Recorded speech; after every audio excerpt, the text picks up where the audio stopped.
Clotheshorse is brought to you with support from the following sustainable brands. Selena Sanders, a social impact brand that specializes in upcycled clothing using only reclaimed, vintage, or thrifted materials from tea towels, linens, blankets, and quilts. Sustainably crafted in Los Angeles, each piece is designed to last in one's closet for generations to come. Maximum style, minimal carbon footprint. Salt Hats, purveyors of truly sustainable hats, hand-blocked, sewn, and embellished in Detroit, Michigan. Gentle Vibes, a vintage shop for the psychedelic mind, formerly Inside Jeans in Hamtramck with a new Detroit location coming soon. Picnic Wear, a slow fashion brand made by hand in New York City from vintage and deadstock textiles. Picnic Wear strives for minimal waste but maximum authenticity. Future vintage over future garbage. Find Picnic Wear on Instagram at Picnic Wear, and that's Wear, W-E-A-R, and at www.picnicwear.com. No Flight Back Vintage, bringing fun new life to old things. Always using recycled and secondhand materials to make dope-ass shit for dope-ass people. See more on Instagram at No Flight Back Vintage. Shift Clothing out of beautiful Astoria, Oregon, with a focus on natural fibers, simple hardworking designs, and putting fat people first. Discover more at shiftwheeler.com. Late to the Party, creating one-of-a-kind statement clothing from vintage, salvaged, and thrifted textiles. They hope to tap into the dreamy memories we all hold. Floral curtains, a childhood dress, the wallpaper in your best friend's rec room. All while creating modern, sustainable garments that you'll love wearing and have for years to come. Late to the Party is passionate about celebrating and preserving textiles, the memories they hold, and the stories they have yet to tell. Check them out on Instagram at Late to the Party People. Vino Vintage, based just outside of LA. We love the hunt of shopping secondhand because you never know what you might find. Catch us at flea markets around Southern California by following us on Instagram at vino.vintage so you don't miss our next event. Wide-Eyed Vintage, truly covetable vintage curated in Minneapolis, Minnesota, giving each piece lifetimes of wear beyond the life it has already lived. See more on Instagram at wide_eyed_vintage. Shop Journal Vintage, specializing in upcycled, handmade, and vintage fashion for all genders. Owner Laura makes each piece by hand with love in Pittsburgh, Pennsylvania, with an emphasis on upcycled menswear, tie-dye, modern jewelry, cottagecore collars, and everything in between. Shop Journal makes pieces they love and hopes you will too. Getting dressed should always be fun. See more on Instagram at shop_journal. Old Flame Mending helps you keep your clothes intact through clothing repair, visible mending, and tailoring. Through extending the life of textiles, Old Flame Mending makes your pieces not only wearable and functional again, but also unique and beautiful. This mending duo is based in Pittsburgh, but they take mail-in mending orders from anywhere in the U.S. For more information, visit them at oldflamemending.com or follow them on Instagram at oldflamemending. Gabriella Antonis is a visual artist and an ethical trade fashion designer. But Gabriella is also a radical feminist micro-business. She's the one-woman band trying to help you understand why slow fashion is what the earth needs. The one-woman band to help you build your own brand. She can take your fashion line from just a concept and do your sketches, pattern making, grading, sourcing, cutting, and sewing. The second option is for those who aren't trying to start a business and who just want ethical garments. Gabriella Antonis will create custom made-to-measure garments just for you. Her goal is to help one person of any size at a time, including beyond size 40. To inquire about this serendipitous intersectional offering of either concept, DM her on Instagram to book a consultation. Please follow her on Instagram and Twitter at Gabriella Antonis.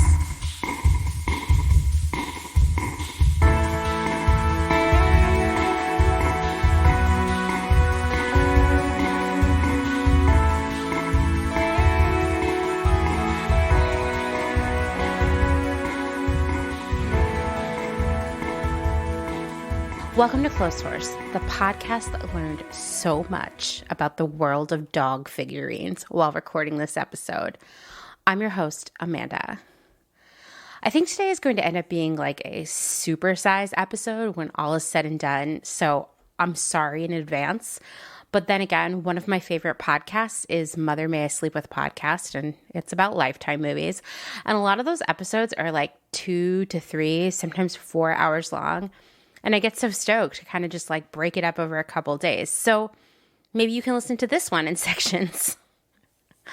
Well, so why is this episode so long? Like, what's happening today? Well, we have a few phone calls to the hotline and a conversation with Becky of Shift Clothing.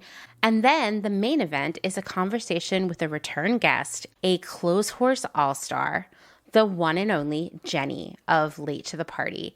She's going to tell us all about her experience at estate sales, and trust me, they are epic.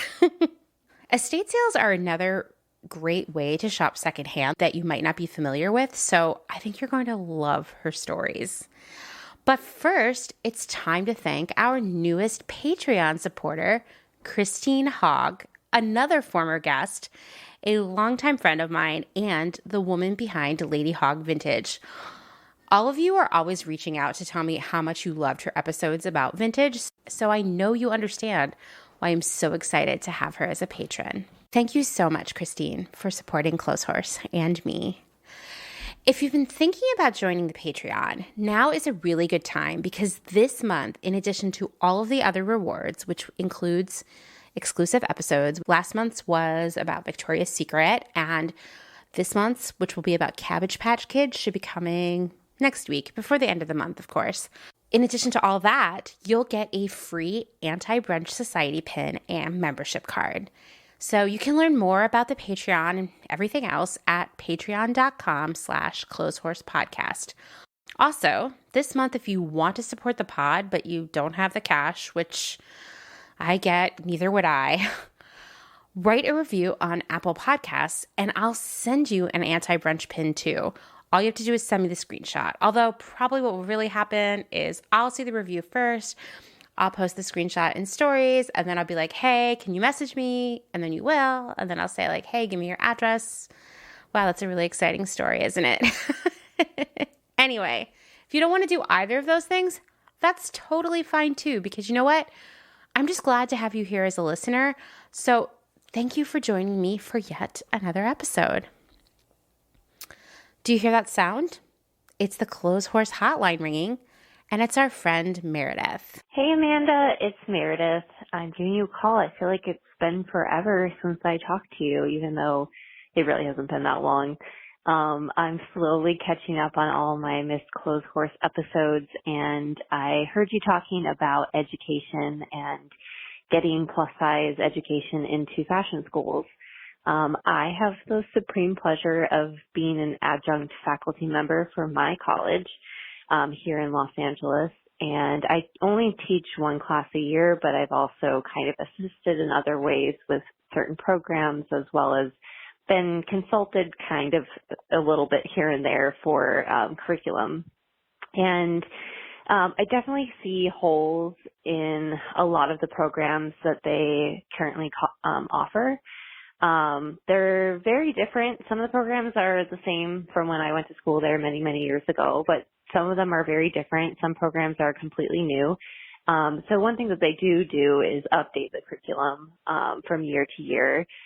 It's a gradual process, much like traditional retail education moves a little bit slower than the world itself writ large, at least from what I've seen at this institution.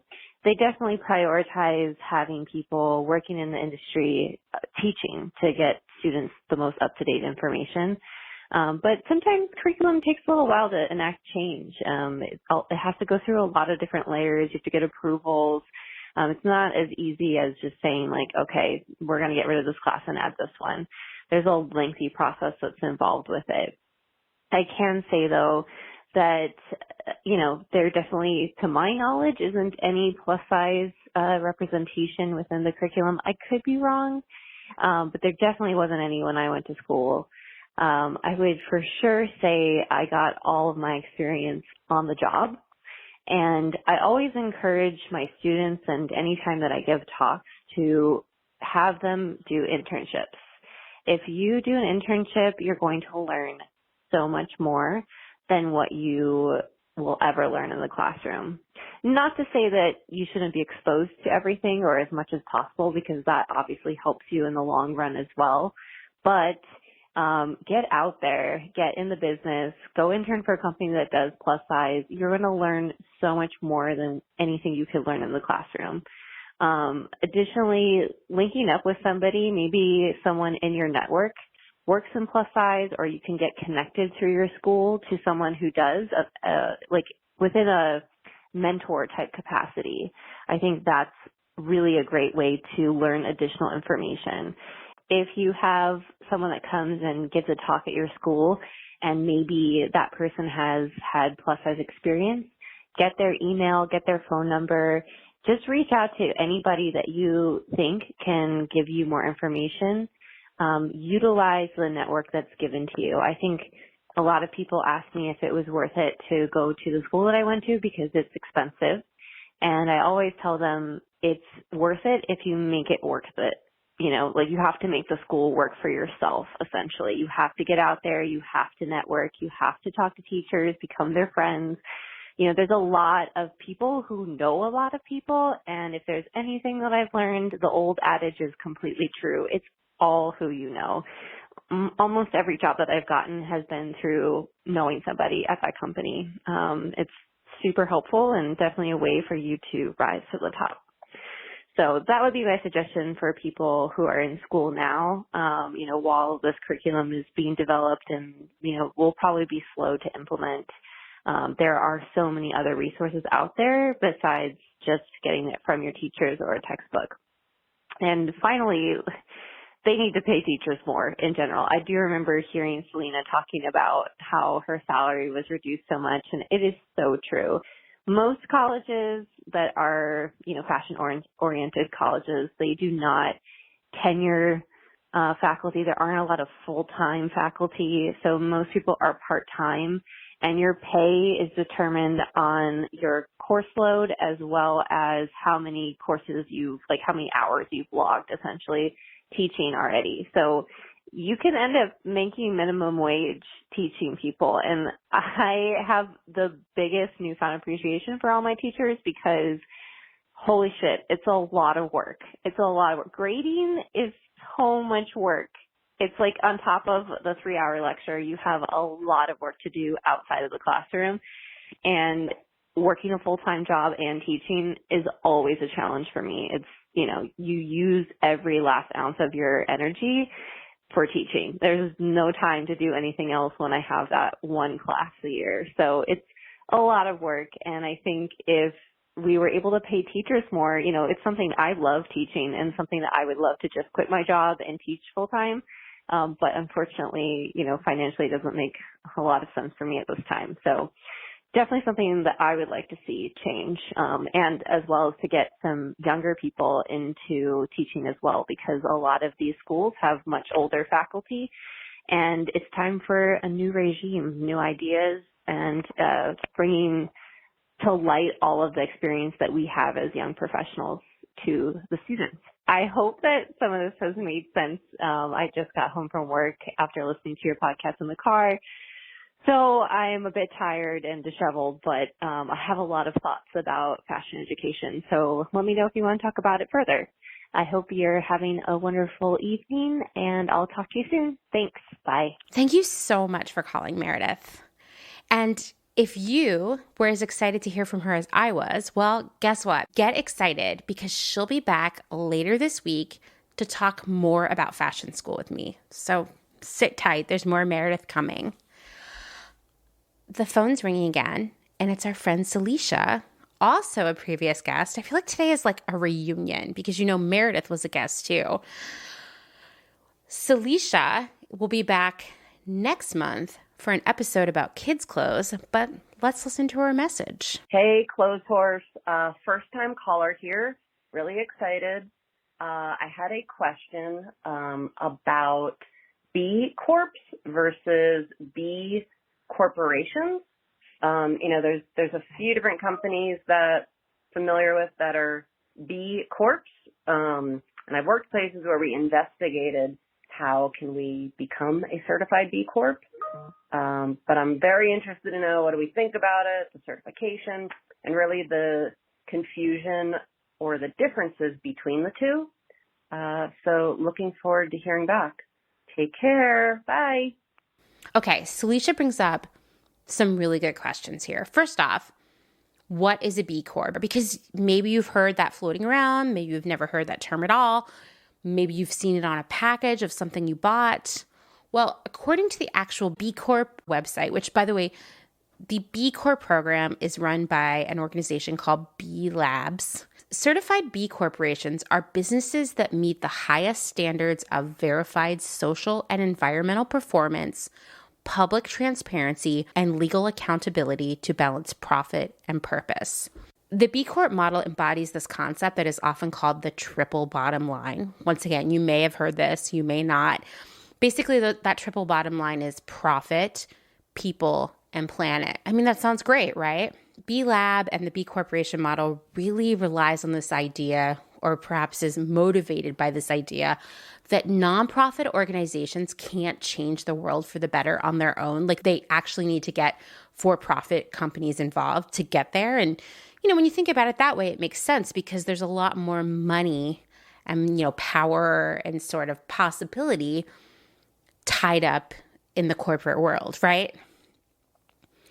I guess you could think of B Corps as like conscious capitalism, which, to be fair, does sound like an oxymoron. We'll get to that in a minute.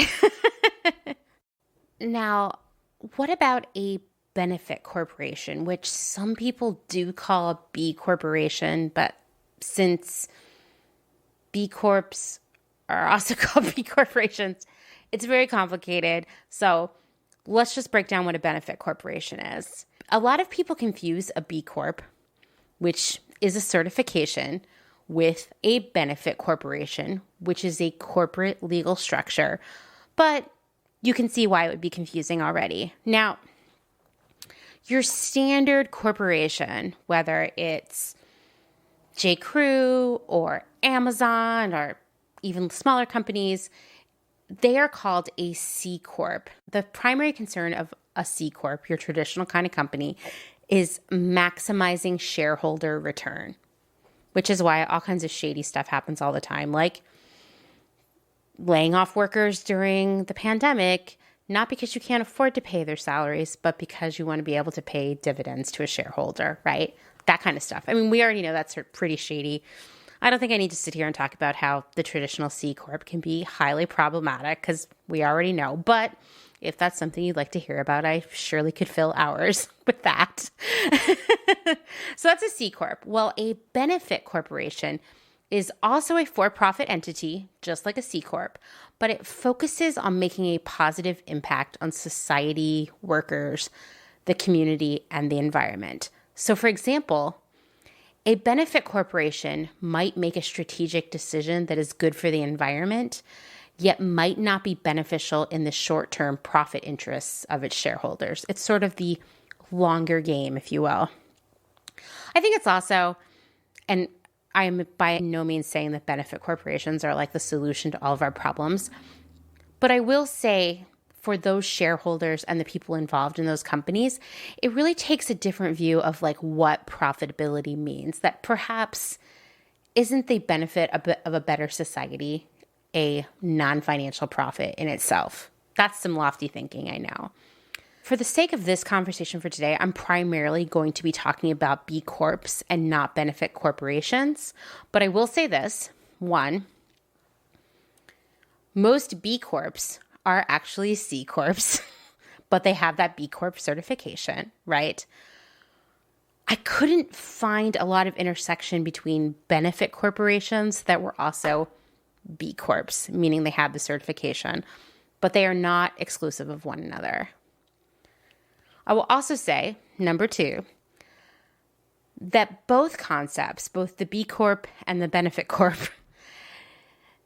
they embrace that triple bottom line idea, which once again is profit, people, and planet, which is, it's fine, but only if you believe that, conscious capitalism is an actually achievable thing and not an oxymoron. So there are 3,500 B corporations globally in a wide variety of industries, from food to design to architecture to retail. New startups that are, I think, less than a year old can't qualify because, they want you to have a paper trail of how you've been running your business. It makes sense to me. Some example of B Corps are Patagonia, Kickstarter, Etsy, believe it or not, Eileen Fisher, and Allbirds. Now, Allbirds is interesting to me, and maybe this will point to a crucial flaw in the B Corp model for you, because it did for me. In Remake's 2020 transparency report, remake.world is a resource I use a lot. I call it out a lot on Instagram. It's really a great way to stay on top of the pay up movement and what brands are actually doing versus what they say they're doing, that kind of stuff.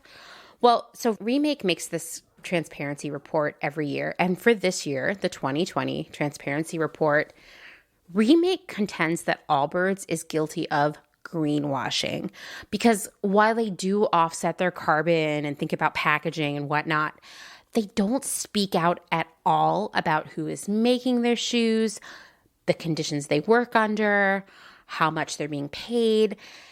There's just no transparency at all into their supply chain.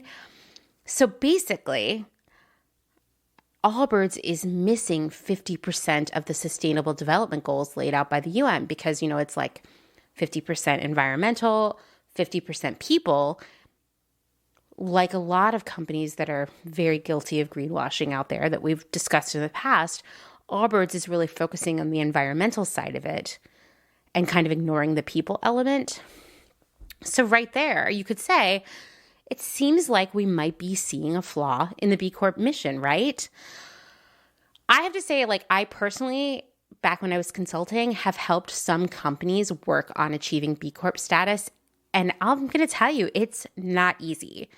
For B Corp certification, a business must score at least 80 out of 200 points on the B Impact Assessment, which is the tool that's used to assess the business's impact on its workers, community, environment, and customers.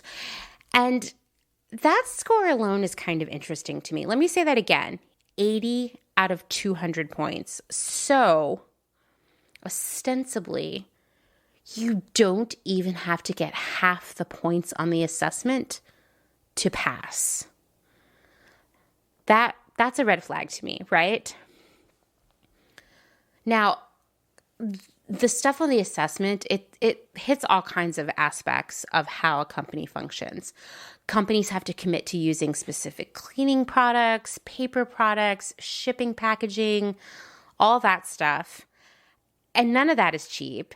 And that's the easy stuff because often an aspiring B Corp will bring in a consultant, which costs some serious money, to help them get all their other ducks in a row, at least enough to get that 80 out of 200 points. This kind of stuff will include overhauling their systems for payroll, accounting, taxes, scheduling, kind of all the documentation of everything they do.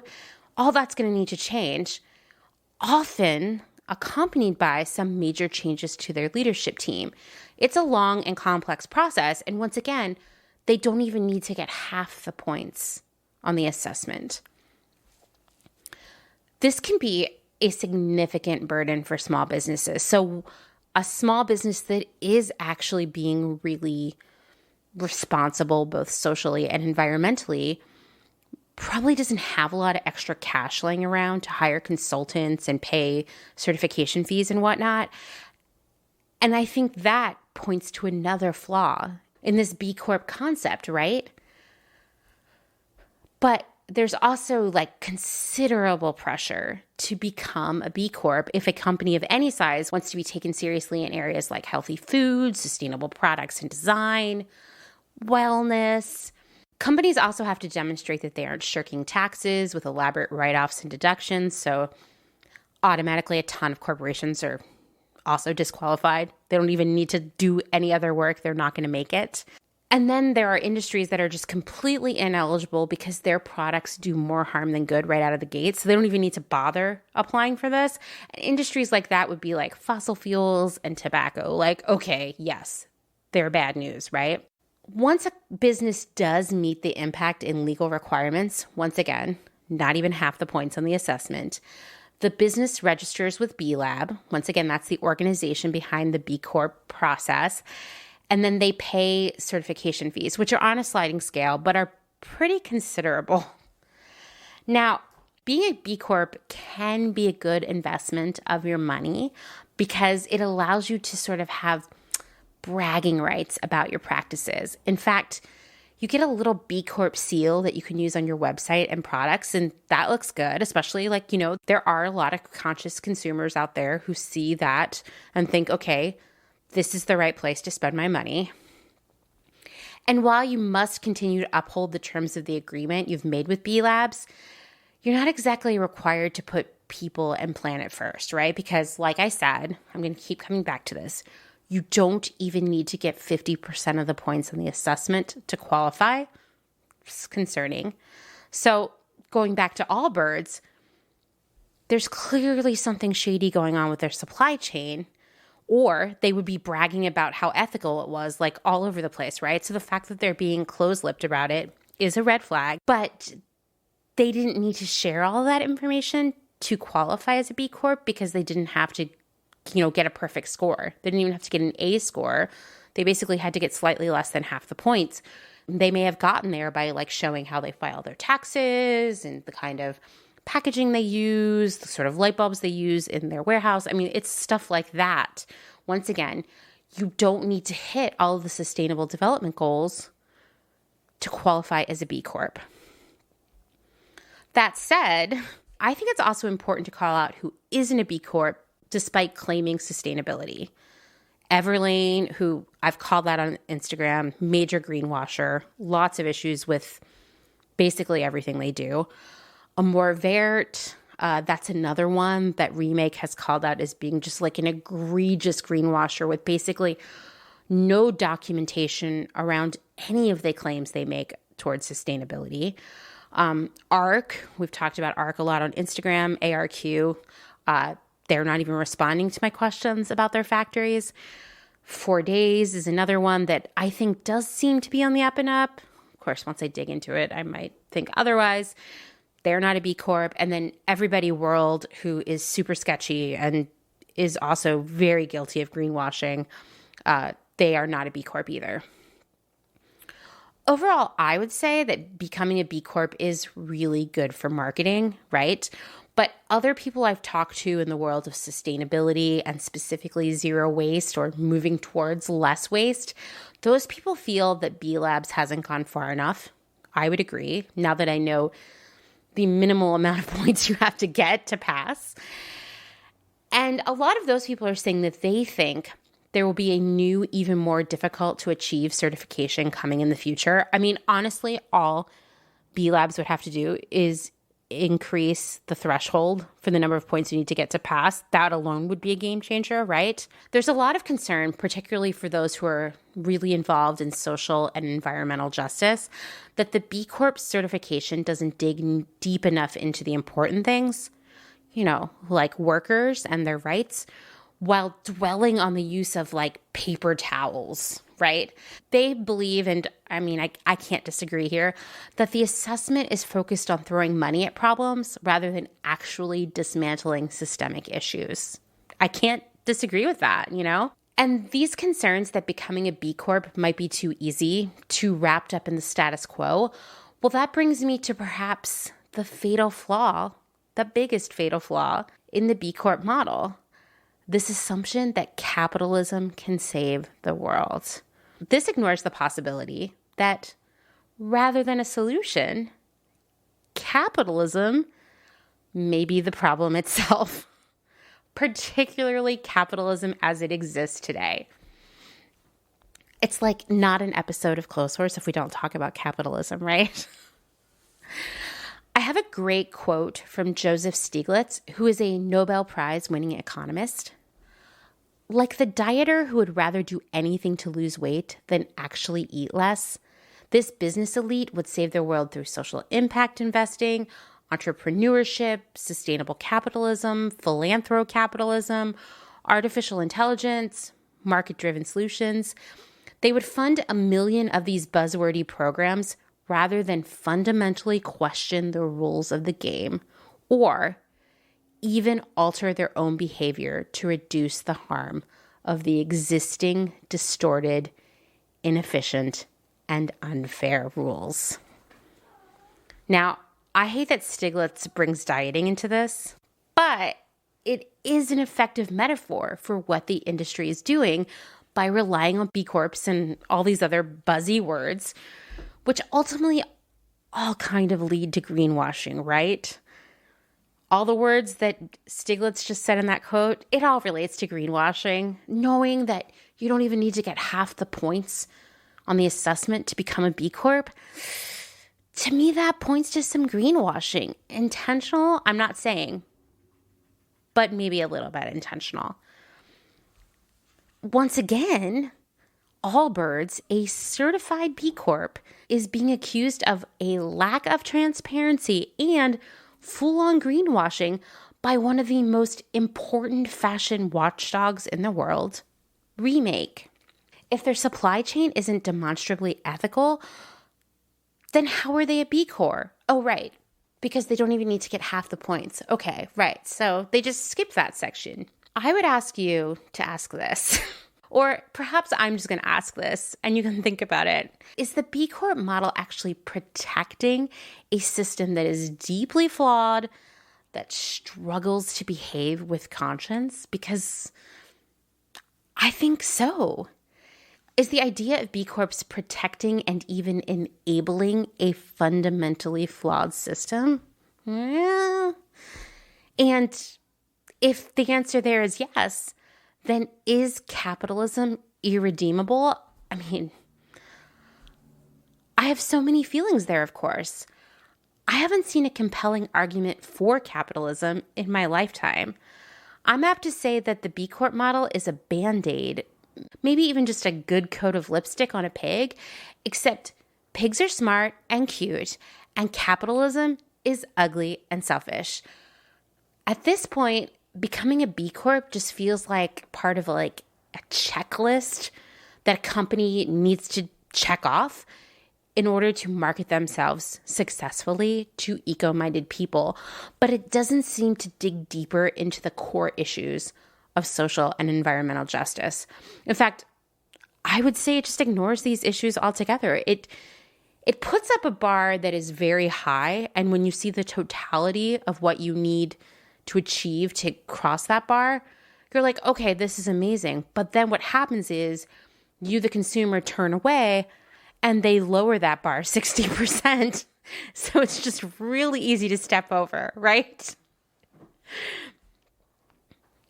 Now, if you have experience with B Corps or more questions about it or just a totally different take altogether, please reach out because I want to hear your side of it too. I'm not saying that I am like a certified B Corp expert. I'm just saying, I mean, I could do a whole episode just about B Corp corporations, honestly. This was like sort of just a little view of it. Also, if this is something that you think would make a cool full-length episode that you'd like to listen to, let me know. I try to stay away from a lot of like really hardcore business stuff because it can get a little dry. I would love to hear what you're interested in hearing about. Thanks so much for calling with this question, Salisha, because it's been something I wanted to talk about, and now I had a reason to. If you have something you would like to share with me or ask me, please call the Clotheshorse hotline. It's fun, it's easy, and it's actually just a voicemail. The number is 717-925-7417. Call me. I get so excited every time I get a notification that there's a voicemail. It's the best. And speaking of the Clotheshorse hotline, or at least phones, I have a little phone call with Becky of Shift Clothing. She's one of the Pegasus sponsors of Clotheshorse, so I thought it would be cool for all of you to get to know her.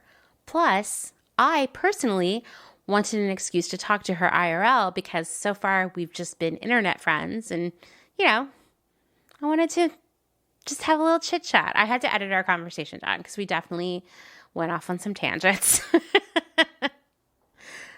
So let's meet Becky. So I'm being joined today by Becky, who is the person behind the, I guess, owner-operator of Shift in Astoria. And you recognize this brand from all of the opening blurbs. And I thought we should just, get to know Becky a little bit more. So, hi.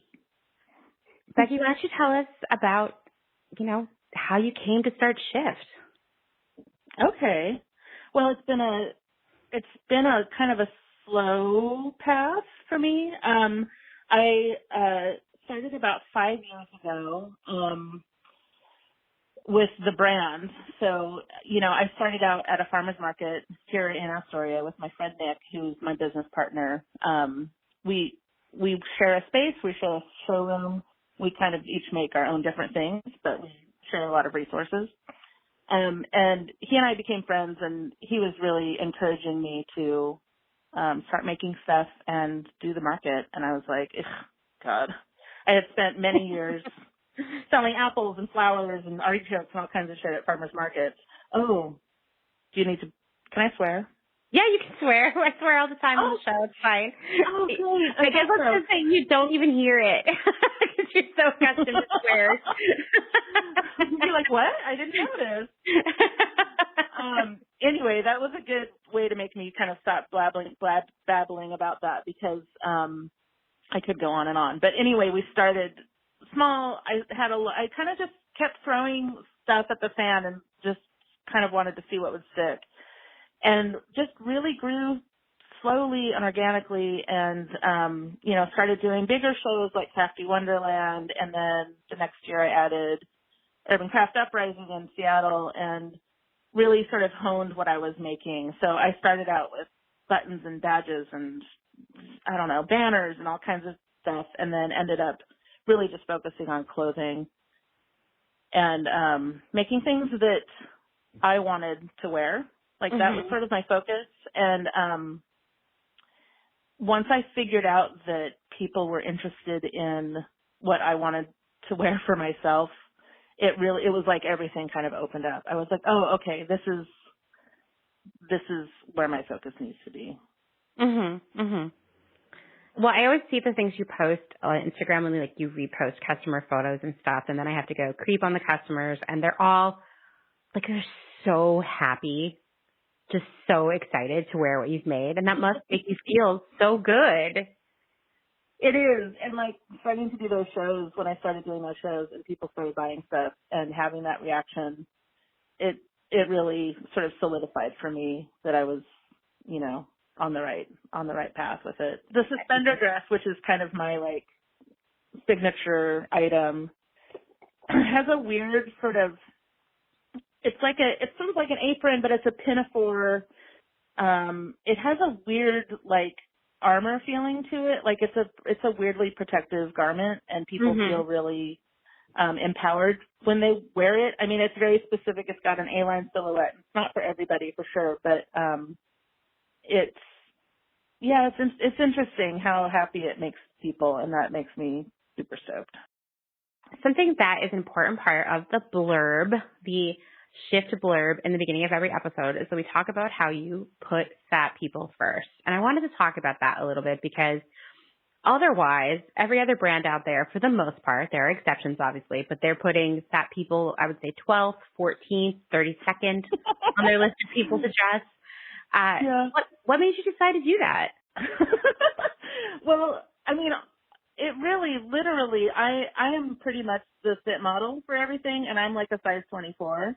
So I'm a fat person, and I always have been my entire life. And like I said earlier, once I started embracing the fact that I was kind of making what I wanted to be wearing and what my aesthetic was, and for my body, that's when I really found the confidence to have this company, and it really took off. So for me, just because, and it sounds, now that I say it out loud, it sounds super narcissistic, but kind of my putting fat people, aka Becky, but like, you know, kind of my body as the template for most of my designs is really what that's about. Like any company, I am constantly trying to improve my upper size range, and I've run into a lot of roadblocks, and honestly it's been not the easiest thing for me to expand my sizes. Mm-hmm. I go up pretty high, but I still have fit issues with a lot of the upper sizes, just for small things like armhole width and, you know, things that have a closer body fit have been a challenge for me. And do you think that is why so many brands that make clothes in larger sizes to begin with, often after a certain size point, will just start making them custom for people? Like, is it maybe because it can become more challenging as the sizes get larger? Yeah, that's possible. I mean, I think that just the variety of ways that something can fit a body that has these measurements and a different body that has the same measurements, but like they're just arranged slightly differently. I mean, it's a wide variety. I find custom work so difficult when I can't see somebody in real life, and I bet. And asking for measurements is often sort of a futile thing unless they're very experienced too. So. Right. It's the way most people are measuring their body is completely wrong. If they're measuring them at all, you know, the number of people I've been like, well, just get out a tape measure and measure yourself. And they're like, I don't have one of those. Why would I have one of those? And I'm like, well, have you ever bought, I mean, I've had tape measures around my house forever because I was a very early adopter of buying clothes on eBay. Way back in the early aughts. So I was constantly like measuring myself for my clothes to see if I could buy this thing I saw on eBay for $14.99. Right. Right. Totally. And I mean, as a seamstress, I have 8,000. I mean, I've offered to send people, you know, a cloth tape measure before because the numbers you get are wild, you know. Mm-hmm. I'm not blaming the customer either. Like, that's the last thing I want to do. I really want to provide an experience that is easy and straightforward, and that's kind of what we're here to sort of try to get to today is like this whole, like, the myth of the size chart. Oh, I mean, we're just a mess. It is a mess, and that's what we're going to talk about today is size charts. And, I mean, everywhere I've worked, so much hand-wringing over size charts, like especially if it's a place where we sold a lot of different brands because there's no consistency out there in what is a size 20, what is a size 8, what is a medium, like nothing. There's no consistency. And furthermore, if both people don't know their actual measurements, even if those charts are super accurate, they're not going to be very helpful. And then like, before we started recording, I was saying like, well, you're lucky because you sew all the clothes yourself. So you know that they measure when they're done what you planned them to measure. Whereas like with a lot of retailers, it's like, well, it came in an inch off, but it's close enough. We'll just sell it. Right. So, right. It's like every meeting I would be in at work, someone would be like blaming the customers, like, they would just like stop being so dumb and measure themselves, right? And it would be like, dude, come on. First off, no one learns how to do that. Secondly, it's really hard to measure yourself, actually. Yes. I even one time, I got this new sewing kit from Amazon. This was like years ago. We just needed something to like do quick repairs around our house. And there was a tape measure in it. And I measured myself and I was like, wow, this is really weird because this is showing that my chest is 4 inches smaller than it normally is. And I mean, if that were the case, like my bra would be like all weird right now. Like it'd be like hanging off me. And Dustin was like, no, I'm sure that's just like you were just probably wrong all this time. And then I was like, I can't accept this. I think that something is wrong. And I dug out another tape measure that I had. And in fact, the one I had gotten was just incorrect. So there's like, I know. I was like, well, it's from Amazon. I've heard about that. I've never experienced that myself, but I've heard about, I've heard tale of measuring tools that are not correct or not calibrated or whatever. Yeah. I mean, this one was like a very uncalibrated. It was someone who's like, centimeters close enough to an inch. It'll be fine. You know, we just printed this off. So bad. And that measuring tape, I kept throwing it out and it would somehow reappear somewhere. It was like haunted, and I would measure myself again and be like, wait a minute. Yeah, I don't know how it kept, I think Dustin thought I was like throwing it out by accident and was like taking it back out and then putting it away, and I was like, I'll put that back in the junk drawer. Yeah. Anyway, so size charts are really, really hard, even for like huge brands who have like whole teams of people working on them. But you're trying to do it all by yourself. Yeah. So why don't you talk about what you've been up to with that? Okay. Well, I have hired my friend Tori to help me sort of do we're looking at a lot of independent brands, smaller brands, and just sort of taking a lot of information. We don't want to like repeat the work that they've done, but we want to use it as a guideline to help us figure out what works best for Shift, because something that would be amazing is if a bunch of small brands got together and made our own size chart that we could all agree on. But I don't know if that's going to happen, and we all kind of have a different focus too, Mm-hmm. So, anyway, that could be something cool to think about though, is to try to get a bunch of people on board to have the same size chart. I mean, I think that would be really cool, because then you could also like work on a lot of other stuff together. Like suddenly you're this like community of brands, and like if a customer knew they could trust one of you to get their fit, they would shop all of you. Right. I like this idea. We gotta make this happen. I know, I'm kind of into it. I mean, that's sort of utopian thinking, and I don't think it's impossible. But in the meantime, as we're looking at these brands and then kind of trying to figure out how my sizing works with it, like the suspender dress specifically has a different set of sizing than most of my other clothes, because you want it to fit kind of close to get the best result for the right. It's not an oversized garment. If it's oversized, you start to look like like a cartoon guy wearing a barrel or something. Like it's just not doesn't quite work. You kind of need a closer fit at the waist. Yeah. Most of the other things I make are more open size, and I'll have them maybe in a medium through a 4X, or maybe a smaller, medium-ish, and bigger kind of categories, just depending on the garment. Mm-hmm. So yeah, I'm trying to figure out something that makes sense for all of those, basically those three different ways of fitting that I have in my own world, and kind of how they make sense with stuff that's already out there. And we're really at the beginning of this. I'm not saying it's going to be an incredibly scientific thing, but, I just want it to sort of fit into the world that we're in, this kind of slow fashion moment. Mm-hmm. Mm-hmm. Yeah. I wish I could say I had something definitive that we've discovered, but the like 10 brands that we've looked at are literally all over the map. There's not a lot of consistency. Totally. I mean, we at ModCloth, this was like something we were working on forever. And this was like years ago. And so we had someone, not me, had gone out and kind of collected the size charts from every brand that we carried in an attempt to maybe create one general size chart that we could put on the site, and then customers could use it to buy our own brand stuff and the other brand stuff. And it was just like the differences were so huge.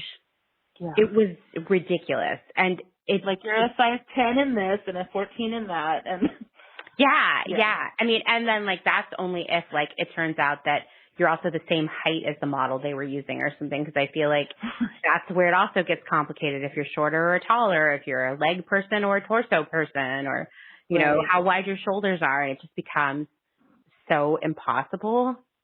Yeah. The strides that we've made towards more inclusive sizing has been super amazing. And, you know, the Instagram community that we have of people talking about sizing and calling people out on sizing, I think is super important, especially for those bigger companies.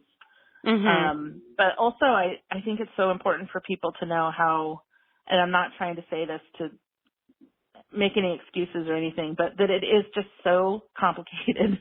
And there are a lot of things that bigger companies can do to, you know, expand their sizes, and I'm all for it 1,000%. Yeah. But you know what I mean? I just feel really sensitive about it, I guess.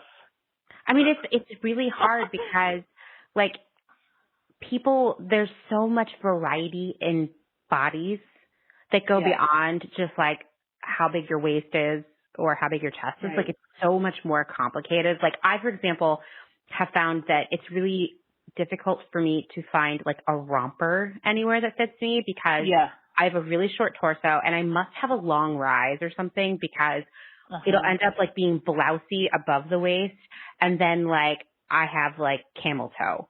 You know? Yeah, right. I wear a romper. Who really? Who can? Who can wear a romper? Who are these people? I mean, I guess they're not even, like, really on trend anymore, but there was that moment where it was, like, romper madness everywhere, and I went and tried all the rompers on, and it was, like, miserable, you know? And I think that once again, it's just, like, because it's so much more complicated, because bodies are so different, and you know, also that these things are fit on, like, these hard mannequins. So you can't really see how it's really going to wear. I don't know. There's, like, no easy solution there, and it frustrates me because, you know, more than ever, people buy stuff online.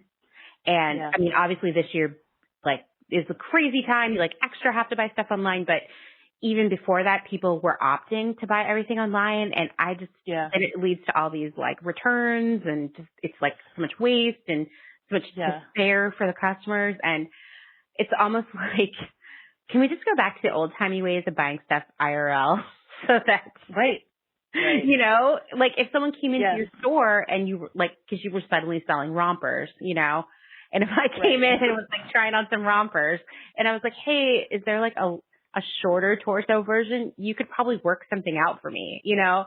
That's like what we give up when we buy everything online.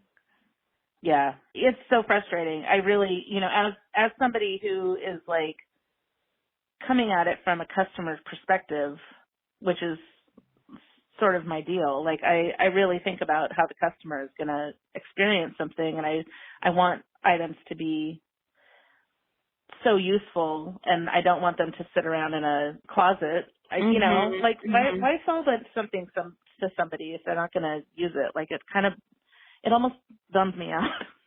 No, me too. Like I'm great. I feel good making a sale, but, like, what I really want is for that thing to be used, you know?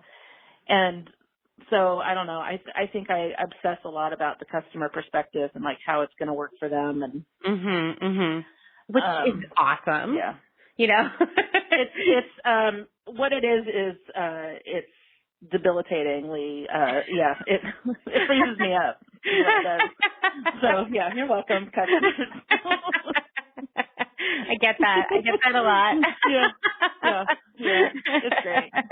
I mean, I'm constantly, like, have just, like, uploaded a new episode, and then I'm like, are people going to think I said the word important too much in that episode? And then they're going to think that, like, I'm not good at words, and then they're going to stop listening or make fun of me on the internet, and then I'm, like, sitting there fretting over something. So it's interesting. It is hard to put yourself out there, and the more out there I get, the more neurotic I get about this stuff. I've hired this friend to help me with stuff because I need to take it out of my brain a little bit, because it'll make me crazy. And this person is ideal because, like, I'm kind of an artist brain, you know? Like, I definitely am one of those people that's like, oh, I'm a creative, like, I don't know how to do paperwork. Like, that is me to a T. And this person is very much into research, plus she's a slow fashion plus size buyer. Like, she buys all that stuff online. And so, like, she knows the customer perspective, and then she's also able to look at the numbers and try to make sense of it all. That's awesome. That's, like, the perfect combination counting on there. you, Tori. Yeah. No pressure, but it seems like no pressure. Well, are you working on any other cool stuff right now? No, what I'm doing right now is being weirdly excited that I'm not doing my usual holiday schlep around of going to all the shows and all that jazz. Yeah. So, I mean, the timing has been so strange because Nick and I started renting the studio and showroom about a year ago, like January 1 last year. And then, you know, those shows are, I think a lot of people would be surprised to know, really expensive. You know, like it's a lot of rent to basically go to a show for a weekend. We would do Crafty UCU up in Seattle, and you know, that's a good $500 to $600, I think. I don't remember actually now. Mm-hmm. Is it more? I don't know. You got to travel and like stay in a hotel, like Oh my you're going all the way to Seattle, and that is far. Well, Astoria is kind of yeah. far from Portland anyway. You know, It's 2 hours. Yeah, 2 hours from Portland, 4 hours from Seattle. It's something we did for about 4 years, and I think we were both kind of over it. So the whole idea of this space that we have now was to put that show money into rent. So we have like a showroom that people can visit. And then, you know, the pandemic happened, so we can have visitors, but just 2 at a time. Right. Well, that's cool. So you're not having to do all of these fairs. Yeah, and I don't know if we would be doing them anyway because of the timing here, but I have a feeling that we both probably would have at least done one of the bigger shows just because you can go and make a little bit of money and kind of last you through a couple months of the winter. So anyway, I'm very glad to not be doing that. It's sort of the opposite of what you asked me what I was working on, but I'm working on just like staying healthy and not being completely stressed out. I mean, I was telling my husband that the other day that normally at this time of year I'd be so stressed out about work and like just like also stressed of like I have all these other commitments. I have to like travel and buy gifts, do this and do that, and fucking cookie swap at work or something. Yeah, and this year it's like nope, this is it. It's the same like the day before. It's like kind of nice. I know. I'm super super sad and bummed that I don't get to see my family, but I'm okay with the rest of it. I'm really okay with it. Yeah, I'm kind of just trying to like embrace it because, you know, hopefully next year will be different, and I seriously miss my family and friends so much, but you know, if I sit around and let myself be sad about that all the time, then I'm almost like squandering this opportunity to, you know, just be peaceful at home. Yeah, there's something nice about just taking every day like it's the same day, and you know, not like stressing out too much about the fact that you're missing a bunch of stuff. I don't know. I'm just sort of that's what I'm doing. I'm just like it's just another day. It's just a Friday. Yeah. You know, I mean, it's kind of nice. I mean, what does Friday even mean anymore? It's irrelevant. Time is a construct. When I see people post on Instagram like TGIF, I'm like, what? Why? What? What are you talking about? So weird. I guess some people do have 5-day-a-week jobs still. I guess they do. Yeah. I mean, because even like, you know, my husband's still working, but he works like all the time and at weird times. And so the only day that I ever am really aware of is Sunday, because out here in Lancaster County, everything is closed on Sundays. So like if you need groceries or something, you have to be really mindful of that and go on Saturday. So I only know Sundays. You have to have at least one day a week to kind of order your whole world around. So Otherwise, it just, I mean, you'll just go like flying off into the ether. Yeah, it's true. So for me, my anchor day is Sunday. I have Monday, which is the day my friend Sarah comes in and helps me cut stuff. I'm like, that's the one day I have to be like cognizant of shit that's going on. It's the little things. Well, I'm glad I got to talk to you today and catch up and like talk in real life. Sort of. Sort of. I feel like I didn't really answer any of the things that we were going to talk about, but you know, we did talk. We did talk, and that's all that matters, right? Someday I'm going to come back to the West Coast. I'm going to come and visit you in Astoria. Wait. I know it's not that far away. I'm like, I would love to come out next summer and like see my family, because most of my family is in Portland or Salem. So Oh, did you grow up in Salem? No, I grew up in Pennsylvania because I'm from my dad's first marriage. And so after he and my mom got divorced, he moved to the West Coast. But my sisters grew up in Salem, and they have stories. So lame, bored again. Salem is a strangely, specifically weird place. It is so weird. And, you know, I came out to visit my dad in high school, and they took me to the mall there in Salem. I think I maybe actually went to both malls while I was there. And the thing that struck me most when I came home and people were like, what's Oregon like?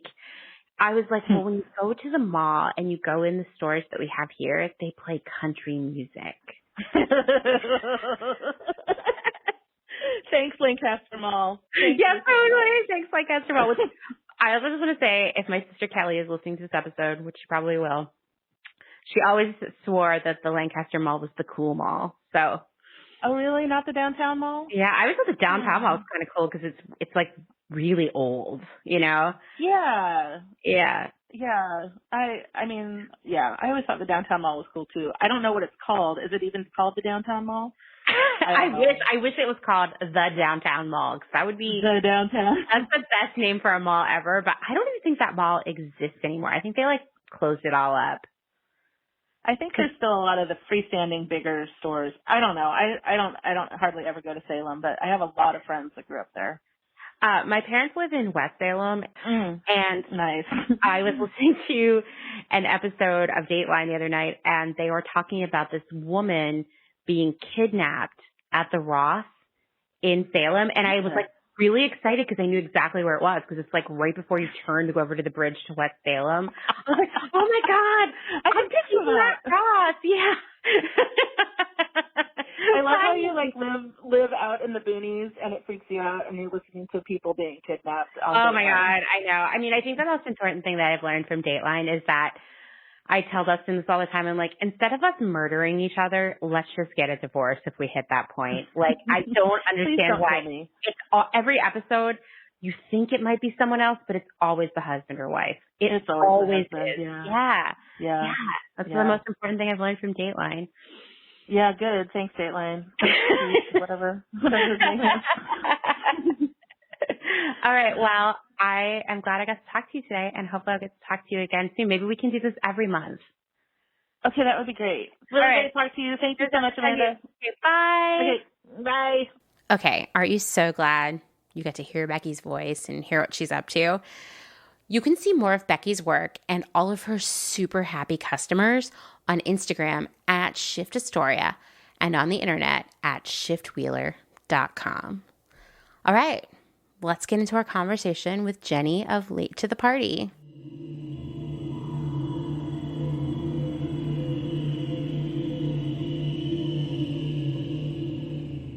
Today we have a return guest. It's Jenny of Late to the Party, and we're going to talk about these lesser known forms of thrifting and secondhand, which are estate sales and auctions.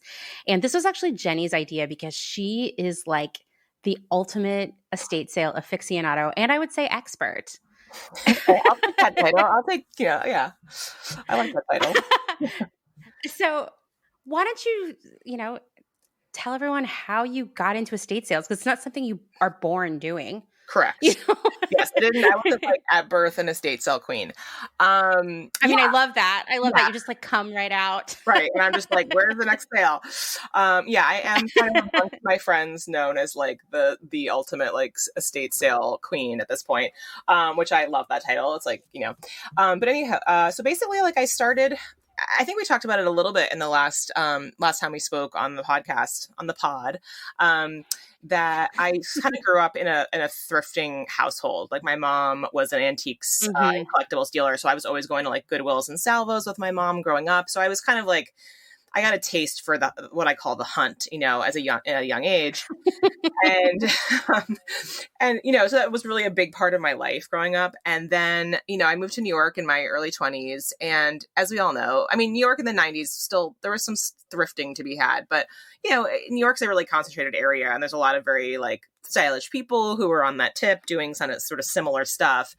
And there wasn't really a ton of like great thrifts to go to. I mean, there was like, some curated vintage places and some more of those like more like what I call like they're not like curated vintage, but the bigger houses that have like all sorts of stuff, and they had some of that still in the city, but there wasn't a ton of it. So I was kind of like itching for that kind of experience, and was sort of like looking around at other ways to do that in New York. So I think it kind of all sort of shifted when I got a car, which when I moved to Brooklyn. And I really got it just to be able to go up to Connecticut and see my parents and help them with various things. But so I got a car and I was like, had more mobility. And so I started being like, oh, let me see if there's any like tag sales or, you know, whatever. And then I just got totally obsessed. You know, it was just like, oh, let me scratch the surface. And then it was just like, you know, forget it. So yeah, so I've been estate sailing in the tri-state area for years now.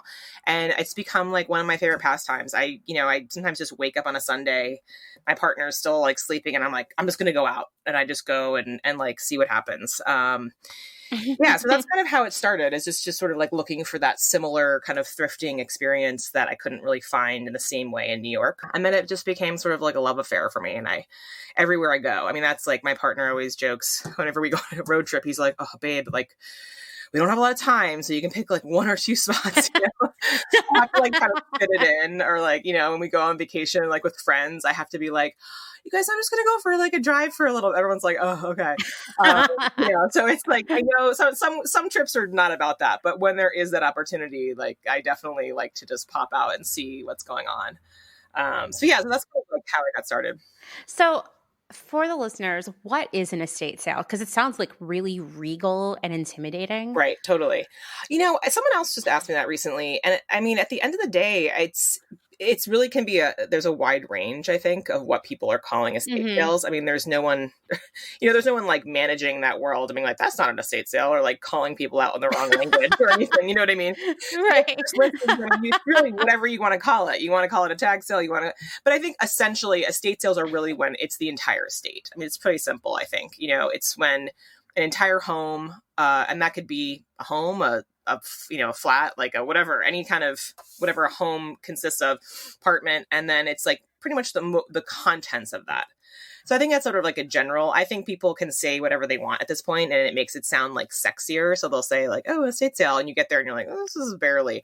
But I think it really is just mostly the entire estate is being put up, and it's just really the home. And oftentimes it is when someone has passed away, or if someone's like going to another living facility, or, you know, living with family, or just like downsizing. So it can be everything from a lot of that to even just moving. And they're like, people who retire and they're like, hey, I have this huge house full of stuff, and I'm going to live in a condo and be happy for the rest of, the rest of my life, and get rid of a lot of stuff. So I think it's a little bit of a range. But I think, yeah, mostly when it's a whole home, that has a lot of contents in it. Yeah, and it'll be kind of like everything. Yeah. Like literally the entire person's estate, if you will. There'll be sheets and like furniture and decor and clothes. And I mean, we went to an estate sale where even the trash cans were part of it. I actually got a really sick hamper. Yeah, totally. And I mean, there's part of me that's like, I always find that interesting, because it's like, especially older people too, maybe that don't have a huge family. A lot of times family comes in and takes out the things that they want, personal items, blah, blah, blah. But oftentimes I'll find like photo albums and things like that, which I'm like, wow, like no one wanted that, which I always kind of find surprising. But I see that an awful lot. I think sometimes too, there was so much more, like now, because everything's digital, we don't print every photo we ever take, obviously.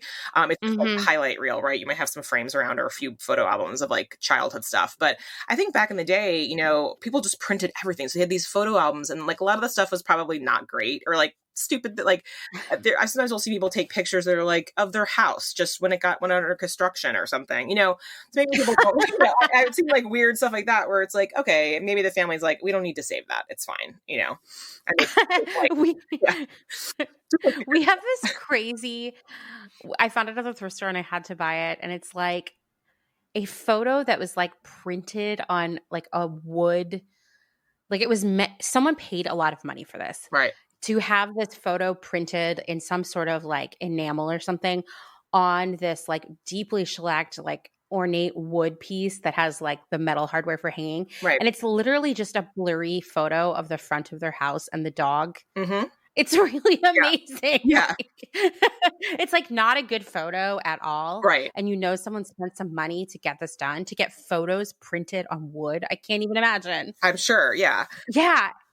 I think that whole world of like photos and stuff has changed, and how people like what is looked at as like, what kind of portraits people had and things like that. It's obviously over time that those trends change and technology changes, so it's like, it's interesting to see. I actually bought, that's just part of one of the stories I'll tell, but I did buy a piece of computer art.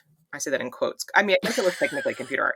And it was a portrait of the couple that owned the home, but it was all done. There's a name for it and I forget now, but it's where they print it out in like, just like normal letters and numbers. Like, you know what I mean? Like that old computer art where they like, almost like a Chuck Close painting or something, where they like printed it in like the, like all of the letters of the keyboard, but like made it, it's super weird. And when I bought it, this woman like totally judged me and she was like, "Did you know them?" And I was like, no, but like, how dare you? Because I think this is a fact, it was like, I can't believe someone like tried to call you out over that. I was like, don't you dare. I was like, I'm here supporting your sale and I'm trying to like archive this artifact of technology here, and no judgments. But yeah, so yeah, there's definitely like weird stuff like that I've like bought or, whatever someone's just given me, because it is like a weird artifact, like the thing you were talking about. Like, we're like, no one does that. Like, who's going to print this on this weird piece of wood? And,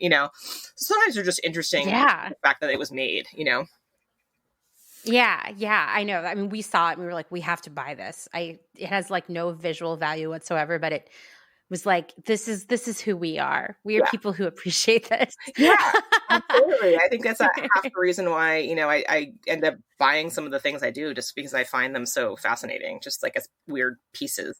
Totally. Well, and I think, something that you and I were talking about when we were talking about estate sales is this view you get into someone's life, right? That maybe no one else would get. Like their friends and coworkers might not even have this view of them and like what's important to them and how they live, right? Yeah. You've met some interesting people on your journeys. I have. Yeah. I definitely have. I have met some very eccentric and interesting people along the way. I mean, speaking of that one piece I was just talking about, the computer art, my girlfriend and I, who's my ride or die thrifter, shout out Molly Sims, we went to this estate sale on Cape Cod and it was totally not planned. And we just like happened to see this one and we're like, oh, let's check it out. It's probably a dud, whatever. Beautiful property. We get there. I was like, wow, it was just this like nestled on this gorgeous corner property with like this water all around it. It was just like it was almost like a log cabin. It was just this really beautiful space, and we're doing our usual. We go through the house and looking through stuff and books and stuff like that. It didn't have a lot of fashion. They were not necessarily fashionable people, but really interesting. Like they were both educators. So they had a lot of really cool books and just like interesting stuff. So we're looking through the stuff and it's amazing what you can like sort of learn about a person's life as you're looking through the remnants of like what's, the objects they left behind. Right.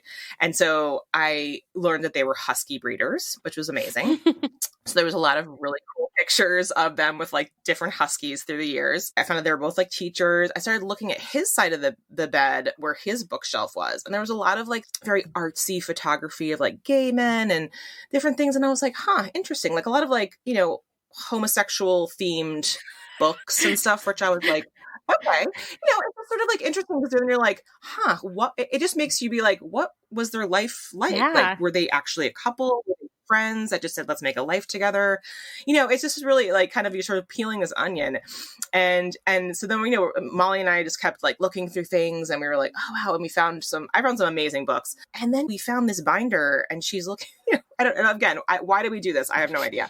But we're looking through all of these, this binder and stuff. And we find like a letter, and it was basically a letter that the husband wrote to an unknown man that was basically addressing inappropriate behavior towards his wife's sister, and it was this like really fascinating thing because we were like, why is he writing this letter? Like, did they ever send it? Was this a draft? I know. I have so many questions. I know, me too. And we actually ended up like trying to Google them just because we were like, what was their, that's when we found out really that they were teachers and stuff. And it was like, it's just sort of like fascinating, these little like remnants that you leave behind in your life. Like you said, that most people might not have even known about, but because, no one cared about this book of whatever letters and things that they had. We ended up finding it. And, so it's just like stuff like that really like fascinates me. And it's just very intimate in a lot of ways, that you get to experience that, you don't really get to do in any in any other capacity that I can really think of. So that was like a really cool one. I also took from like, not, I say took, but obviously I purchased. I had a stack of stuff. I had her wedding cake, and she had handwritten out like very old timey. It was almost like a rum carrot cake or something like that. And it was this like beautifully like handwritten piece of paper about like the wedding cake and stuff like that. So like it was just really sweet. And I was actually getting married like 2 months later. So I just felt like it was this like sweet little token. But it's just like stuff like that I feel like there's this real intimate like look at someone's life that I find like, I don't know, kind of like heartwarming or something. Yeah. Yeah. I mean, gosh, I have so many questions about that letter. It's like, I know, they me too. saved it, you know? Yeah. Did they send it? Was it a carbon?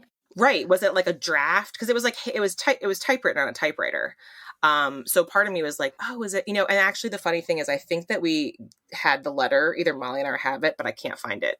So we'll do a little, if I find it, I'll call you back on the hotline and we'll do a little reading of the letter. Yes. I need to know. I know. I was like, where's the letter? I was trying to find it, but I don't know if we actually had it because we both bought a bunch of books. So it might have been in there. I'll double check.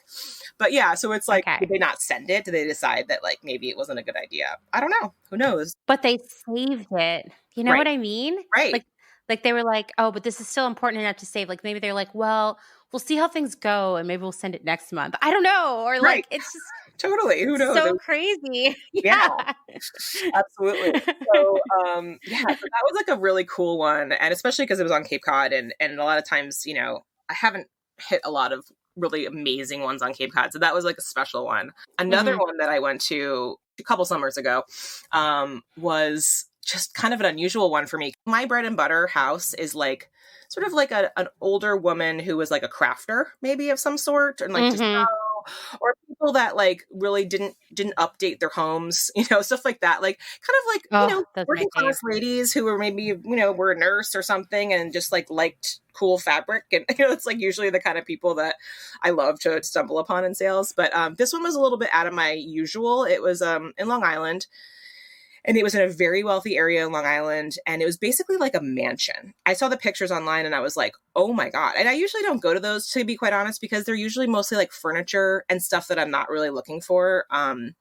Just like bigger pieces like mirrors and lighting and stuff like that. Because a lot of those homes, they get cleaned out or they are not that old. So anyway, so this one was like, it was very European style, like, mansion on Long Island. And I walked in and I was like, wow, this place was just a stunner. I mean, it was one of the best parts about it. And the stuff that I remember is that there was a huge spiral staircase when you first walk in with marble and all that. And there was a big ceiling, right? Like a big, one of those like sort of like puffy circular ceilings when you're like walking up a spiral staircase. And they had a custom mural made of the woman who owned the home with her like Shih Tzus, I think. And so it was like very like Sistine Chapel vibe, like, like European, like, ceiling mural, but it was this woman and her dogs. It was just like, I was like, wow. Okay. So that was like my first impression. And then I'm walking through the house and I'm like this, cause everything was custom, everything, as someone who worked in interior design, I could tell everything was custom made. And there was tons of clothes, but they were like contemporary clothes, for the most part, and very small. So that was not something that I was really, but I was just sort of fascinated and I'm looking around. I mean, when I say there was tons of clothes, it was like somebody who had a ton of money and just was obsessed with shopping. 3 giant rooms with racks and bags and shoes. I mean, above and beyond, like insane, right? So I'm looking around and I'm just kind of blown away. And also the clothes were very contemporary to me. So I was like curious about why they were having this estate sale, like who lived here, you know what I mean? Because usually it's someone honestly older, or it's a moving sale. They're not selling all their clothes. I start kind of looking around. I'm sort of like looking at this lady who's been kind of like lurking. And I turned to her and I say, wow, this is a pretty amazing home, huh? And she was like, oh yeah, well, it's my home. And I was like, oh, okay. So then I'm like immediately like shift gears. I'm like, this is the owner. So I was like, oh, wow. She's like, oh, it was my family's home. And I was like, oh, okay. So we start chatting. She's very friendly. And, I start telling her that I sew and, I have this small business and I make these jackets and, blah, blah, blah. And so she starts being like, oh, well, I gotta show you some stuff. And I was like, oh my God, okay. So I start getting a little like hyper. So I'm like, oh my God, this lady is like, what is happening right now? So she's like, oh, I know, I'm like excited for you. I know. I just was like, okay. I was like, be cool, Jenny. Like, don't freak out. So I'm like, okay, because I had some fabric in my hand. That's what kind of how it started. I had just found a roll of fabric. And so she's like, oh, well, if you're like fabric, let me show you. She takes me up to the attic, okay, into a room that was not open to the public. Mm-hmm. And it was a cedar closet. And she said, oh, so I also found out she's basically a Greek heiress. My family's Greek as well, my mom's side. So we started talking about that. So I think that's why she also kind of like loved me to start.